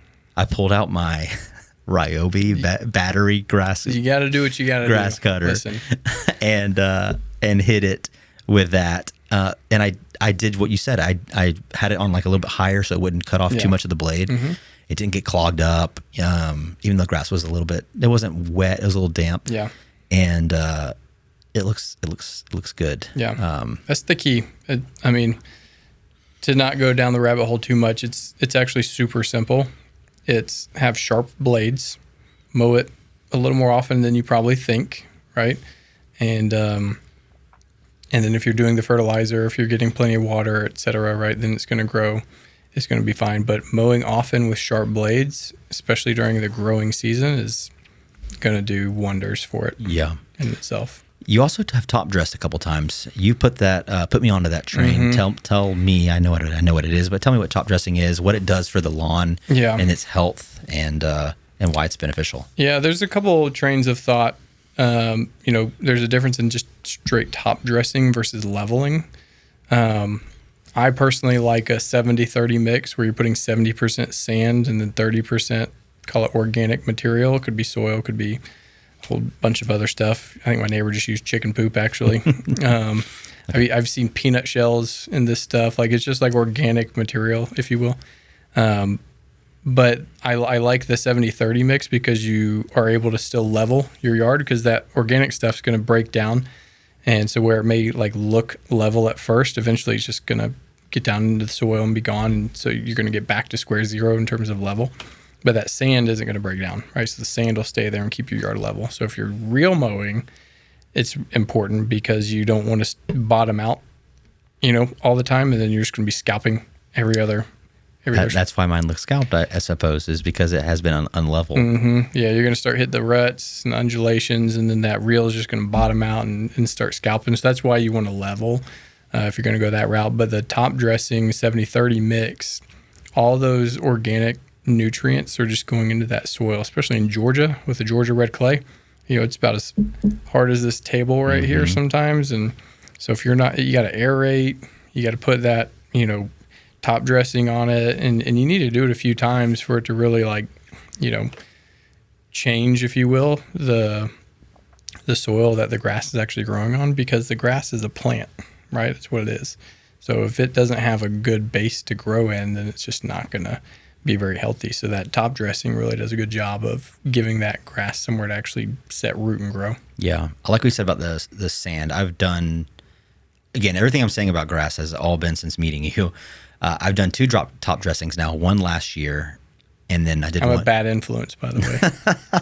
And then I haven't managed to spend as much money as you have, because, buying the real mower itself is I think the cheapest, most base model one's like $1,000 and then, or $1,200, and then it goes up to several thousands if you get like the extra features, the riding one, the nicer models, the wider ones.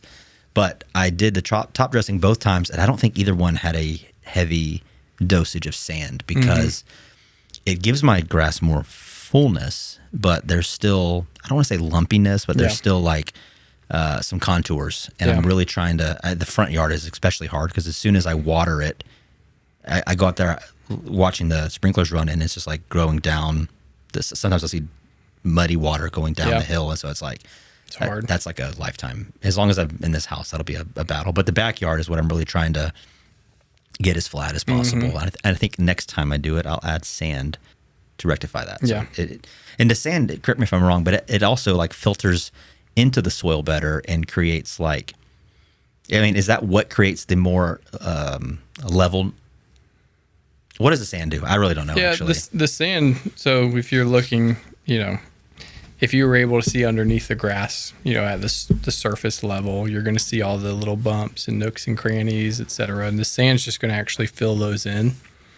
So now you're not going to hit those big rivets, if you will, but the sand's not going to break down. And that's kind of the key, because if you're just putting like a soil over top of it, it's going to break down eventually and you're going to go back to square zero. It may be good for the soil, right? It may be good for the grass health, et cetera, but it's not going to level it long term. But that sand is, like if you look at a putting green, it's like all sand underneath, right? But that's the only way you're going to get it to stay and maintain that is because that sand is not going to break down and go anywhere. Yeah, so keep it perfectly flat. Yeah, I never realized that a putting green has like sand as its primary base. Is there soil underneath the sand as well, like where the grass is? I just the roots are, I suppose. I couldn't tell you the percentages of everything by any means, but sand's a major part of it, just in order to keep it level. Yeah. If you're a golfer at all, the most frustrating round is right after they punch the greens, and they'll even warn you like, hey, we'll maybe give you half off this round because the greens are terrible right now. We just punched them and sanded it. So, but yeah, you go out there and what they do is they aerate, punch the greens, and then they just dump sand all over it, level it out again, make it nice and neat again. So while it's frustrating to play on, once it recovers, it's amazing. It looks so nice. I've walked my share of greens that were like, I think Chateau Lawn is the one that comes to mind where it's just like, it's just meticulously kept. There's some golf courses in the area that's like, this is like not run down. I wouldn't say run down per se, but it could use some for sure. some love. Yeah, need a little TLC. Yeah, need some. Oh yeah, well, need money is what you need. Yes, everything costs money, right? You go to. That's what I always say. It's interesting, especially in Atlanta. Atlanta has a lot of really nice golf courses. The state of Georgia in general has a lot of nice golf courses, but Atlanta Metro in general, you kind of have your goat tracks, if you will. You got some places that are really cheap to play, but you get what you pay for, right? But then you have. I mean, I don't know how many private country clubs you have, and I've been fortunate enough to play a couple of them. And there's different levels, right? There are way different levels to just your run-of-the-muck, golf course that anybody can go play for $30 to a private course that's probably going to cost $250 a round, right? You're going to get what you pay for. And to your point, you go to some of these nicer places, and it is just immaculate. And then you think, okay, I'm paying a lot of money for this round of golf at this really nice golf course. And then you go to Augusta and it's just breathtaking in terms of what they can do with grass. It's wild. I will never understand how they're able to do it to perfection, but they do. It's crazy. I've never been. I'd like to go. It's I wouldn't say it's a top 5 or top 10 bucket list item, but it is it's like going to Buckingham Palace in London. Like if you're in London, you got to go see the palace while you're there. It's like, it's a historic landmark, and Augusta, the Masters, is a historic event. And tickets don't always come easy, but that'd be a cool event to go to. Yeah, apply for those tickets and get denied every year. Same email everybody else gets. Thanks for applying, but better luck next year. Yeah, you were sharing that. It reminded me. I've dabbled in golf. I'm not the biggest golfer. I've tried. Maybe as I get older, when my pickleball days expire, I'll migrate. But the most beautiful course I've ever played on, I wish I could remember the name of it, which shows how much I'm not a golfer. It was one of those that you're paying $250. Let me start over. It was in San Juan, Puerto Rico. And it's this beautiful golf course on the resort we were staying at. And I know a lot of resorts have golf courses, et cetera, et cetera. But This one, it was $250 to play. My wife wanted a ride. That was $100 fee. Just a ride. Just a ride. And maybe $80. It was not free and it was not cheap. $80 to $100, somewhere in there.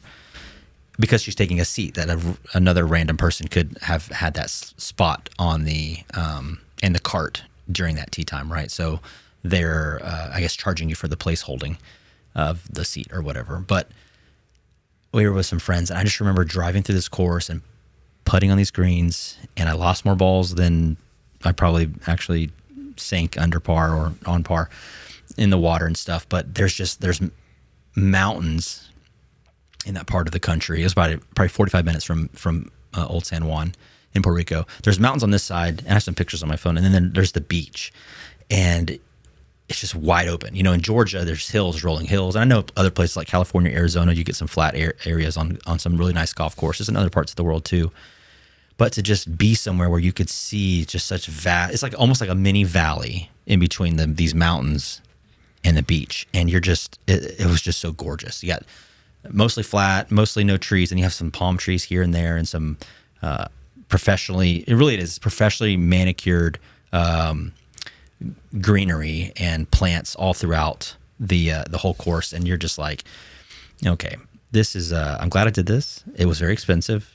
I probably won't do it again, but it was absolutely beautiful. But you just described, though, why I think people should like golf. Yeah. Right? A lot of people don't like golf, right? And in fact, I think for a while, it was probably more, again, going back to like, you know, our time is important, right? And prioritizing time. But I think for a while, my wife didn't care for golf. But recently, the last year or so, I've been taking the boys out to play golf. And then she came out and played with us. And I think she made a comment one time like, okay, I get it. You know, and it's like you're out there for 4 hours, right? And you could be in Puerto Rico with the most unbelievable views, or you could just be in the middle of, you know, Georgia with nothing but trees around you. But either way, you're just you're out on the golf course, you know, hopefully you got your phone turned off and you're able to just enjoy 4 hours of get away from the world, be out in nature, trying to hit this tiny little white ball into the hole. You know, none of us are any good, right? But we love it. And we all think we're good, you know, because, you know, that's who we are. But anyway, it's the most amazing sport because anybody can do it. And it's the ability to get outside, move around, play, be in nature, and just enjoy it. And to your point, again, you can get some of the most amazing views being on a golf course. And it's a special, I think it's a great sport. It is. And it's quiet. It's quiet. You ever notice that? I mean, I'm sure you have. You play a lot more than I do. It's supposed to be quiet. It's quiet. Yeah. Yeah. It's, I mean, even, I guess because it's not in the middle of the woods. If I think of nature, I think of like a pasture or woods. I have family in South Georgia, which is rural. So it's like when I go down there, there's bugs, there's like critters like making sounds. But when you're on a golf course, it's like, and I've been on one in Puerto Rico, I've been on several in Georgia, and a couple in Florida. It's very quiet, and it's like, it's just serene, it's peaceful. Yeah. The only sound that would be made where you can hear it is if you're talking to your cart mate, or the cart moving, or you hitting the ball. But other than that, it's just like, it's great. It's quiet. I know. It's amazing. Yeah, it's nice. It's peaceful. It's such a great sport. And a lot of people, like myself, get into it too late, you know. It's always hindsight, like you think you would have had a chance, right, at ever playing professionally. Not that it's easy by any means, but, you know, it's fun to think about, had I started at an earlier age, what would have happened, you know. But even if you just get in too late, it's like, man, I've been missing this for years. This is amazing, you know. And then now, again, it's something I can do with the boys, and I tell them all the time, like, hey, look, you may, you know, never make it in golf, right? But we can play this for the rest of our lives together. You know, it's something we can do together. And you can play with your best friends. You can play with your wife. You can play with anybody. So it's just such a great sport. It's kind of like pickleball to a degree, right? Where, you know, when I first picked up pickleball, it's like I didn't know what I was doing. I wasn't that good, but I was with all my buddies. You know, we're playing and we're having fun, and you start to figure it out, and you start to, you know, understand it more and get to where you're decent. And so it becomes a little more competitive, right? But then it becomes more of a, you know, almost like a community thing, right? Where you got the group chat going, and hey, let's go Friday night. And so it's a great sport. And that's kind of what I enjoy about it now. Yeah, it's very communal, pickleball and golf. Yeah, correct. Because you're doing something athletic, plus or minus, right? But it's not about that, unless you're playing solo. Yeah. But it's not meant to be about that, I should say. It's meant to be about the camaraderie with the other people. The most common setup for a golf is going with a group of 4 and 2 to a cart, and then that's your group. And then you can play different variations in games. You got, best ball and duo teams and wolf and all these different things that make it very. It's a way to bond with your buds or with family, with nature, and I like that. Yeah, exactly.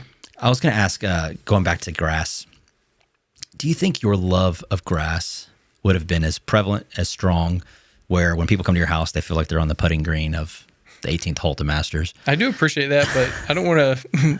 Expectations need to lower a little bit. It's not like anyone's going to see your house listening, but I got to take them there in their imagination. That's where I go when I walk and see your grass. All right, in my good. imagination. So we're amen corner then is what we'll. Yes. Yeah, okay. Yep. Got it.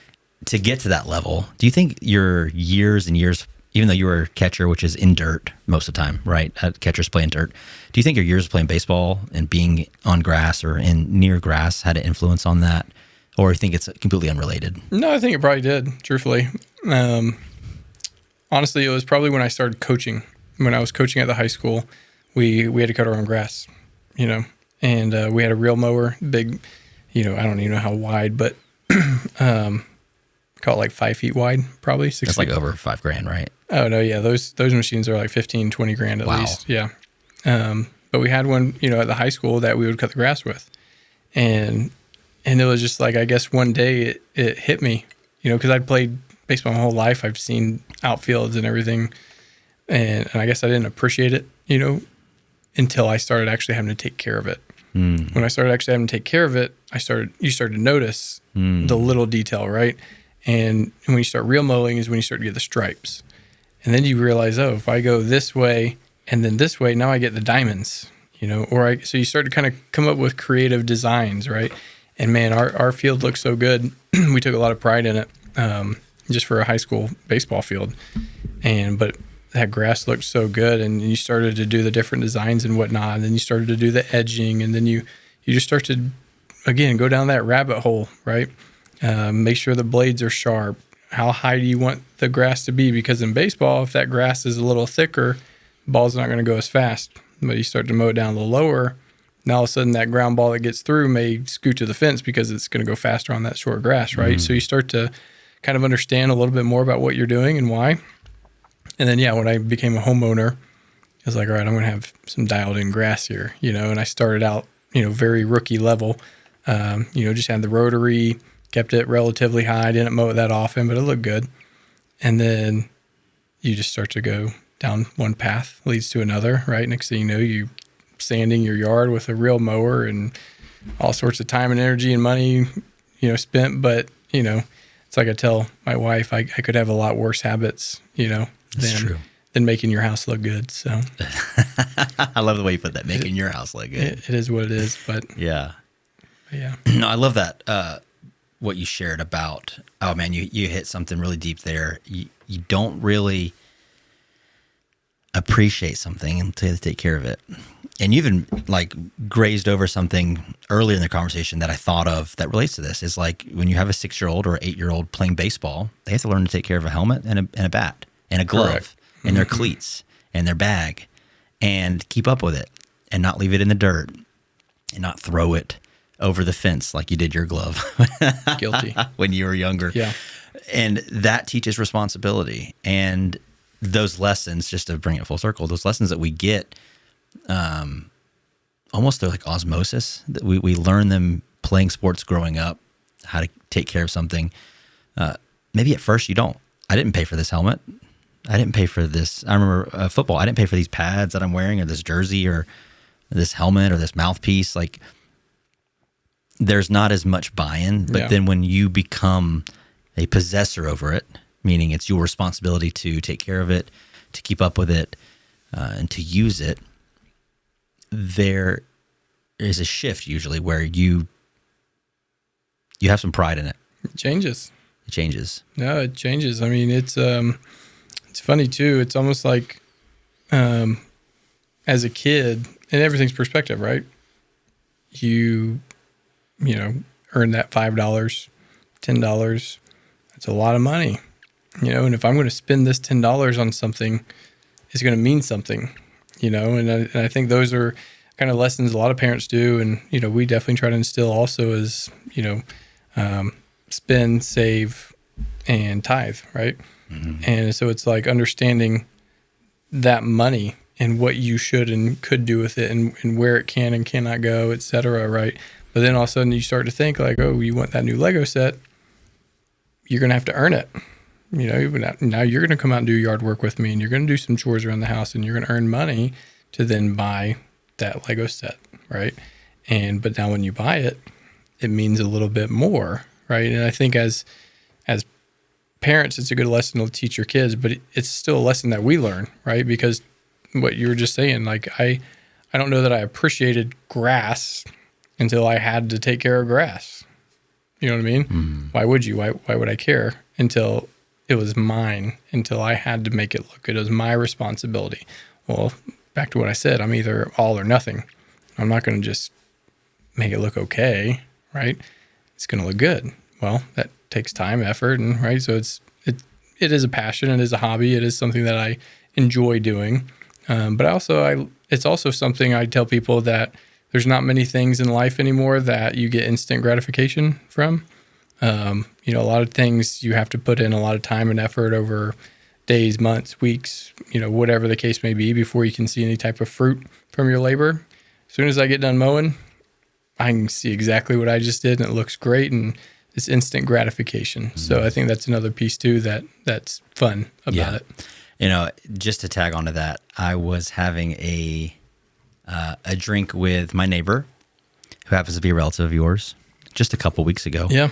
And we're talking about cutting grass, and I was telling him how, I was working on some things in the yard, and I asked him, I said, I see you out there, you cut it once a week, like, how long you been doing that? And he's like, oh yeah, man, I cut it every Friday. I used to hire people and they would cut in the middle of the week. And he said, that would frustrate me so much that they'd cut it in the middle of the week. And to me, it's like, it doesn't even register as like a point of frustration. Cause me, I just want it cut. But he went on to explain how for him, cutting the yard is a therapeutic. It's part of his routine. He loves to end his week on Friday with it so that the yard is perfect for the weekend. Mm-hmm. And he takes care of it so well, and it looks so good. And I hope he hears this one day. I told him recently that I started this podcast, but every time I see his grass, I'm just like, man, one day my grass will look as good as my neighbor's. And in the middle of the conversation, I was telling him, I said, it's funny because I'm thinking I would rather outsource someone to do that routine task. But when it comes to like a huge yard project, for instance, I ripped up, which was very hard. I ripped up 12 boxwoods that were like mature grown, and grinded the stumps. I used like a tree stump grinder. You did it yourself? I did it myself, and then planted 12 new Japanese yew bushes, which I think are more beautiful, more aesthetically pleasing. And that was like a 2 or 3 day project. And I like love that like burst of energy and creativity. And I get to pick out what things are going. And I'm like, I've just like redid a whole part of my yard. My neighbor, he recently, when he had a huge project like that, he had hired a group to come in and plant those. And so he enjoys those routine in the flow. Every week I do this. I keep it looking nice, where I hate that. I don't want to think about it every week. But then like once or twice a year when there's this huge project that requires a lot of work, I'm sweating a lot. It's like maybe an 8-hour day in the yard, 2 or 3 days in a row. Mm-hmm. That I'm like, I really enjoy that like burst of energy. And I just thought it was an interesting comparison. And I'm wondering, like, I know you like cutting your yard, but do you enjoy like huge projects like that when you're almost designing the landscape to a degree, adding new bushes, not just trimming, like you're rooting something out and putting something new in, and kind of, or would you like maybe design it and then hire someone else to do the manpower? Yeah, I don't know. I don't get into it as much. I enjoy manual labor in general, working with my hands, sweating, being outdoors. Like, I think give me a job to do and I enjoy doing it, Bushes though, I don't get into. I think the grass is something that is aesthetically pleasing, whereas bushes are they're just there for me. I want them to be clean, obviously, and I trim them. But when it comes to replacing them, and I've never learned about bushes, don't know much about trees, especially when it comes to like actually, getting new ones in there. I would probably outsource that. Now, my wife, she's a researcher though, so she could probably research and tell us what to do, right? And then we could do it, but it's just not how my brain works. I don't care. That makes sense.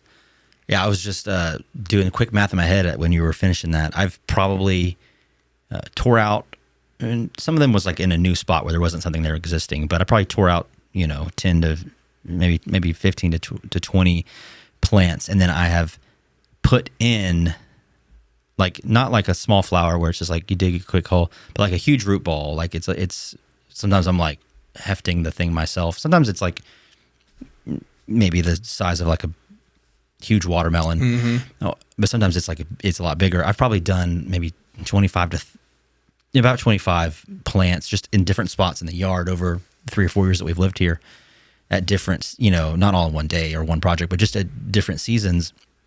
And I love doing that. I just love, I think it has to do with creating. And I will push back on the bush thing. There's definitely a different look between a boxwood and a Japanese yew or a rhododendron or a hydrangea. Not sending any shade your way, but I hate in my boxwoods. And boxwoods are okay. It's just builder grade. When someone builds a house, they're putting boxwoods in the front and in the backyard. They're kind of just like the cheap builder puts it in bush. But if you haven't, this is for you and maybe anyone who'd made it this far. If you haven't heard of a Japanese yew bush, I highly recommend, whether you want to install it yourself or you ever want to do a new project, it just has so much texture to the bush. And it turns bushes into something that you wouldn't notice into something that you do. I get it. I just don't see it. Yeah. Like I don't have a creative mind in terms of that. If you were to ask me, hey, how do you think this would look? Couldn't tell you. Can't see it. If you just show me 2 examples, I would be able to say, hey, yeah, that looks really good, right? But in my head, I can't picture it, right? I just don't think that way. So that's why probably I don't even think to replace my bushes because I don't see it. Yeah. So it makes sense. Anyway. Yeah. And there's probably prettier ones than the Japanese yew. It's just something I saw one time in Florida, and I was like, it was a restaurant. I asked the server, I was like, what is that called? They're like, oh, it's a Japanese yew bush. And then you were on it. And I was like, it's going in my house. There you go. As long as it's hardy enough. And it was just like, we're just right on the cusp. It belongs really in a little bit warmer climate than we live in, but it's a good bush. Before we go, I do want to mention this other story. We see each other periodically throughout the year, but about 3 weeks ago, I ran into you at the gym, a gym you've been going to for 12 years, a gym that I've just started going to because I wanted to get more into fitness and taking care of my body. After having a child, I'm starting to have a perspective change like you were talking about when you had your first kids. And I'm wanting to give myself the healthiest version of myself and give my daughter and my wife the healthiest version of myself. And so I'm just curious, after leaving a professional level of baseball, how you've made staying in shape a priority and how you've been able to do that with the varying busyness levels of life. So I will say when I was playing, when I was still, active and playing, I was in really good shape. And like most other young people, you feel like you can eat whatever you want and do whatever you want and still be fine, right? Well, that doesn't play long term, as I found out. In the period where we had gotten pregnant with our first, I was done playing and we were pregnant. I say we, she was pregnant. I definitely gained a lot of weight. I probably gained 40 pounds almost from where I played at.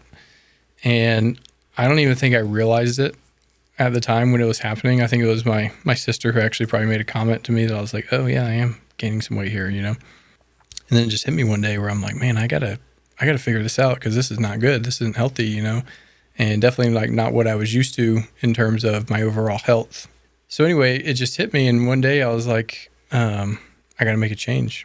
and I got to start to prioritize this again because it wasn't a priority. You know, at the time I was working, I was coaching, I was 7 days a week, you know, late nights, eating poorly, fast food on the way home sort of thing.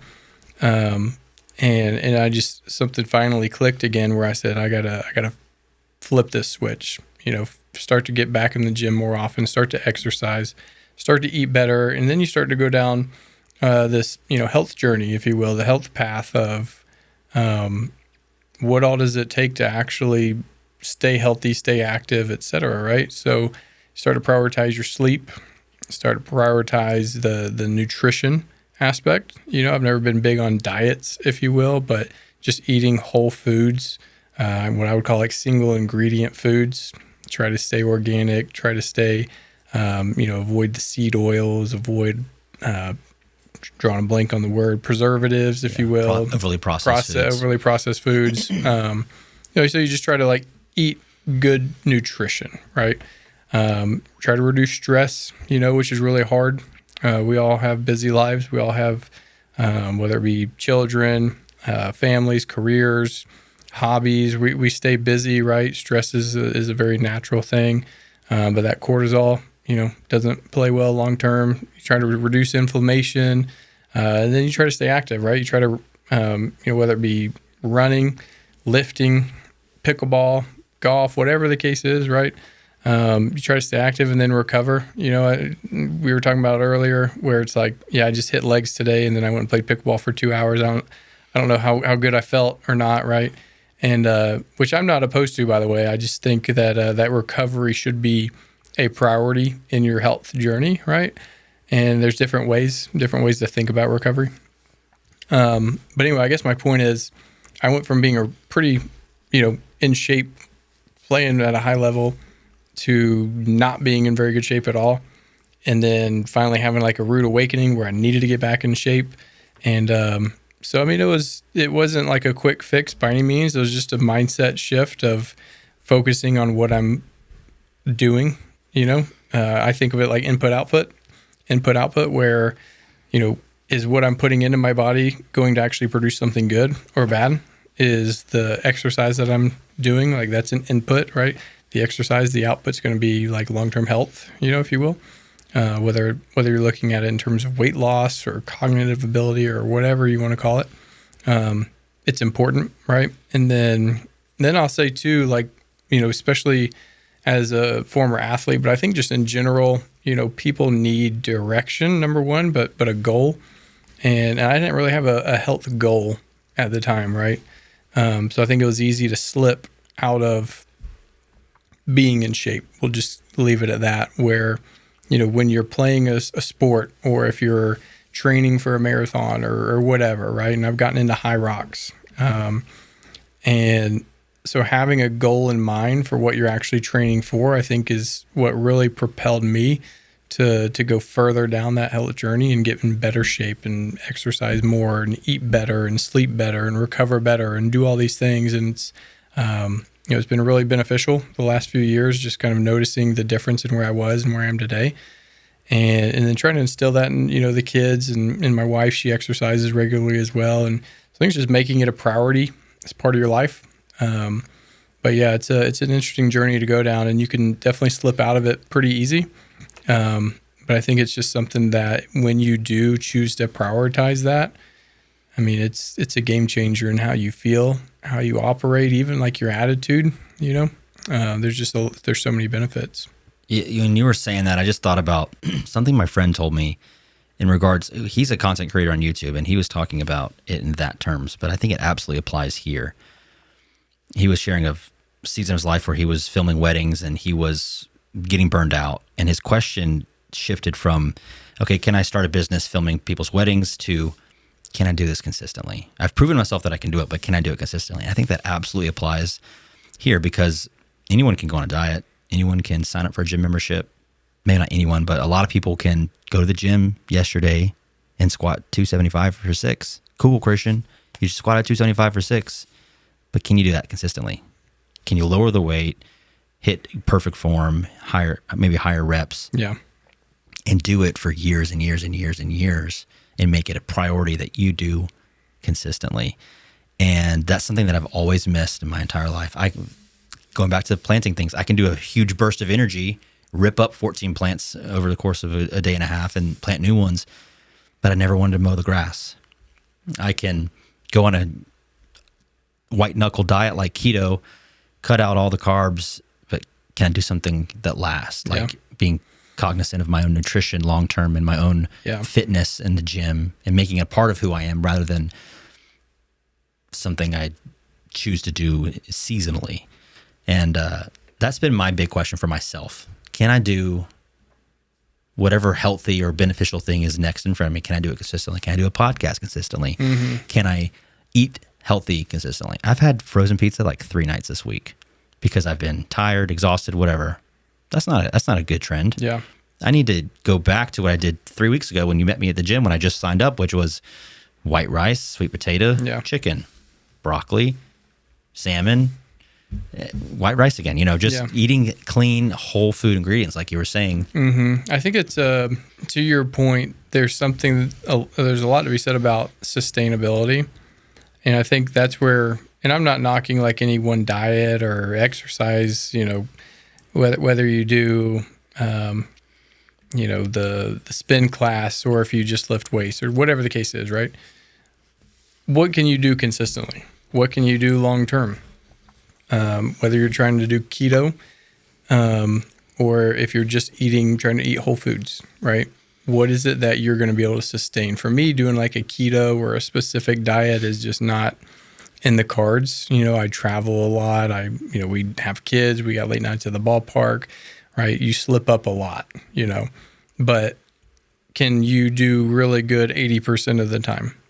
And how can you do something really good 80% of the time? Well, it's got to be simple, right? Especially in today's day and age when you see all the influencers and I call them the 1%ers, the guys and girls with incredible physiques and they look like they can run a marathon tomorrow if they wanted and all the things, right? And 1,000 pull-ups. And you look at these people and you're like, oh, I want to be that. What do they do? And they're like, well, you got to track your macros and you got to do this and you got to do this. And it's like, okay, well, like I've said, they're the 1%, right? And I don't know that they have the same type of days we have, right? Do they have responsibilities like we have? Do they have full-time jobs and children and all the things, right? Which make it more challenging to put forth the effort, right?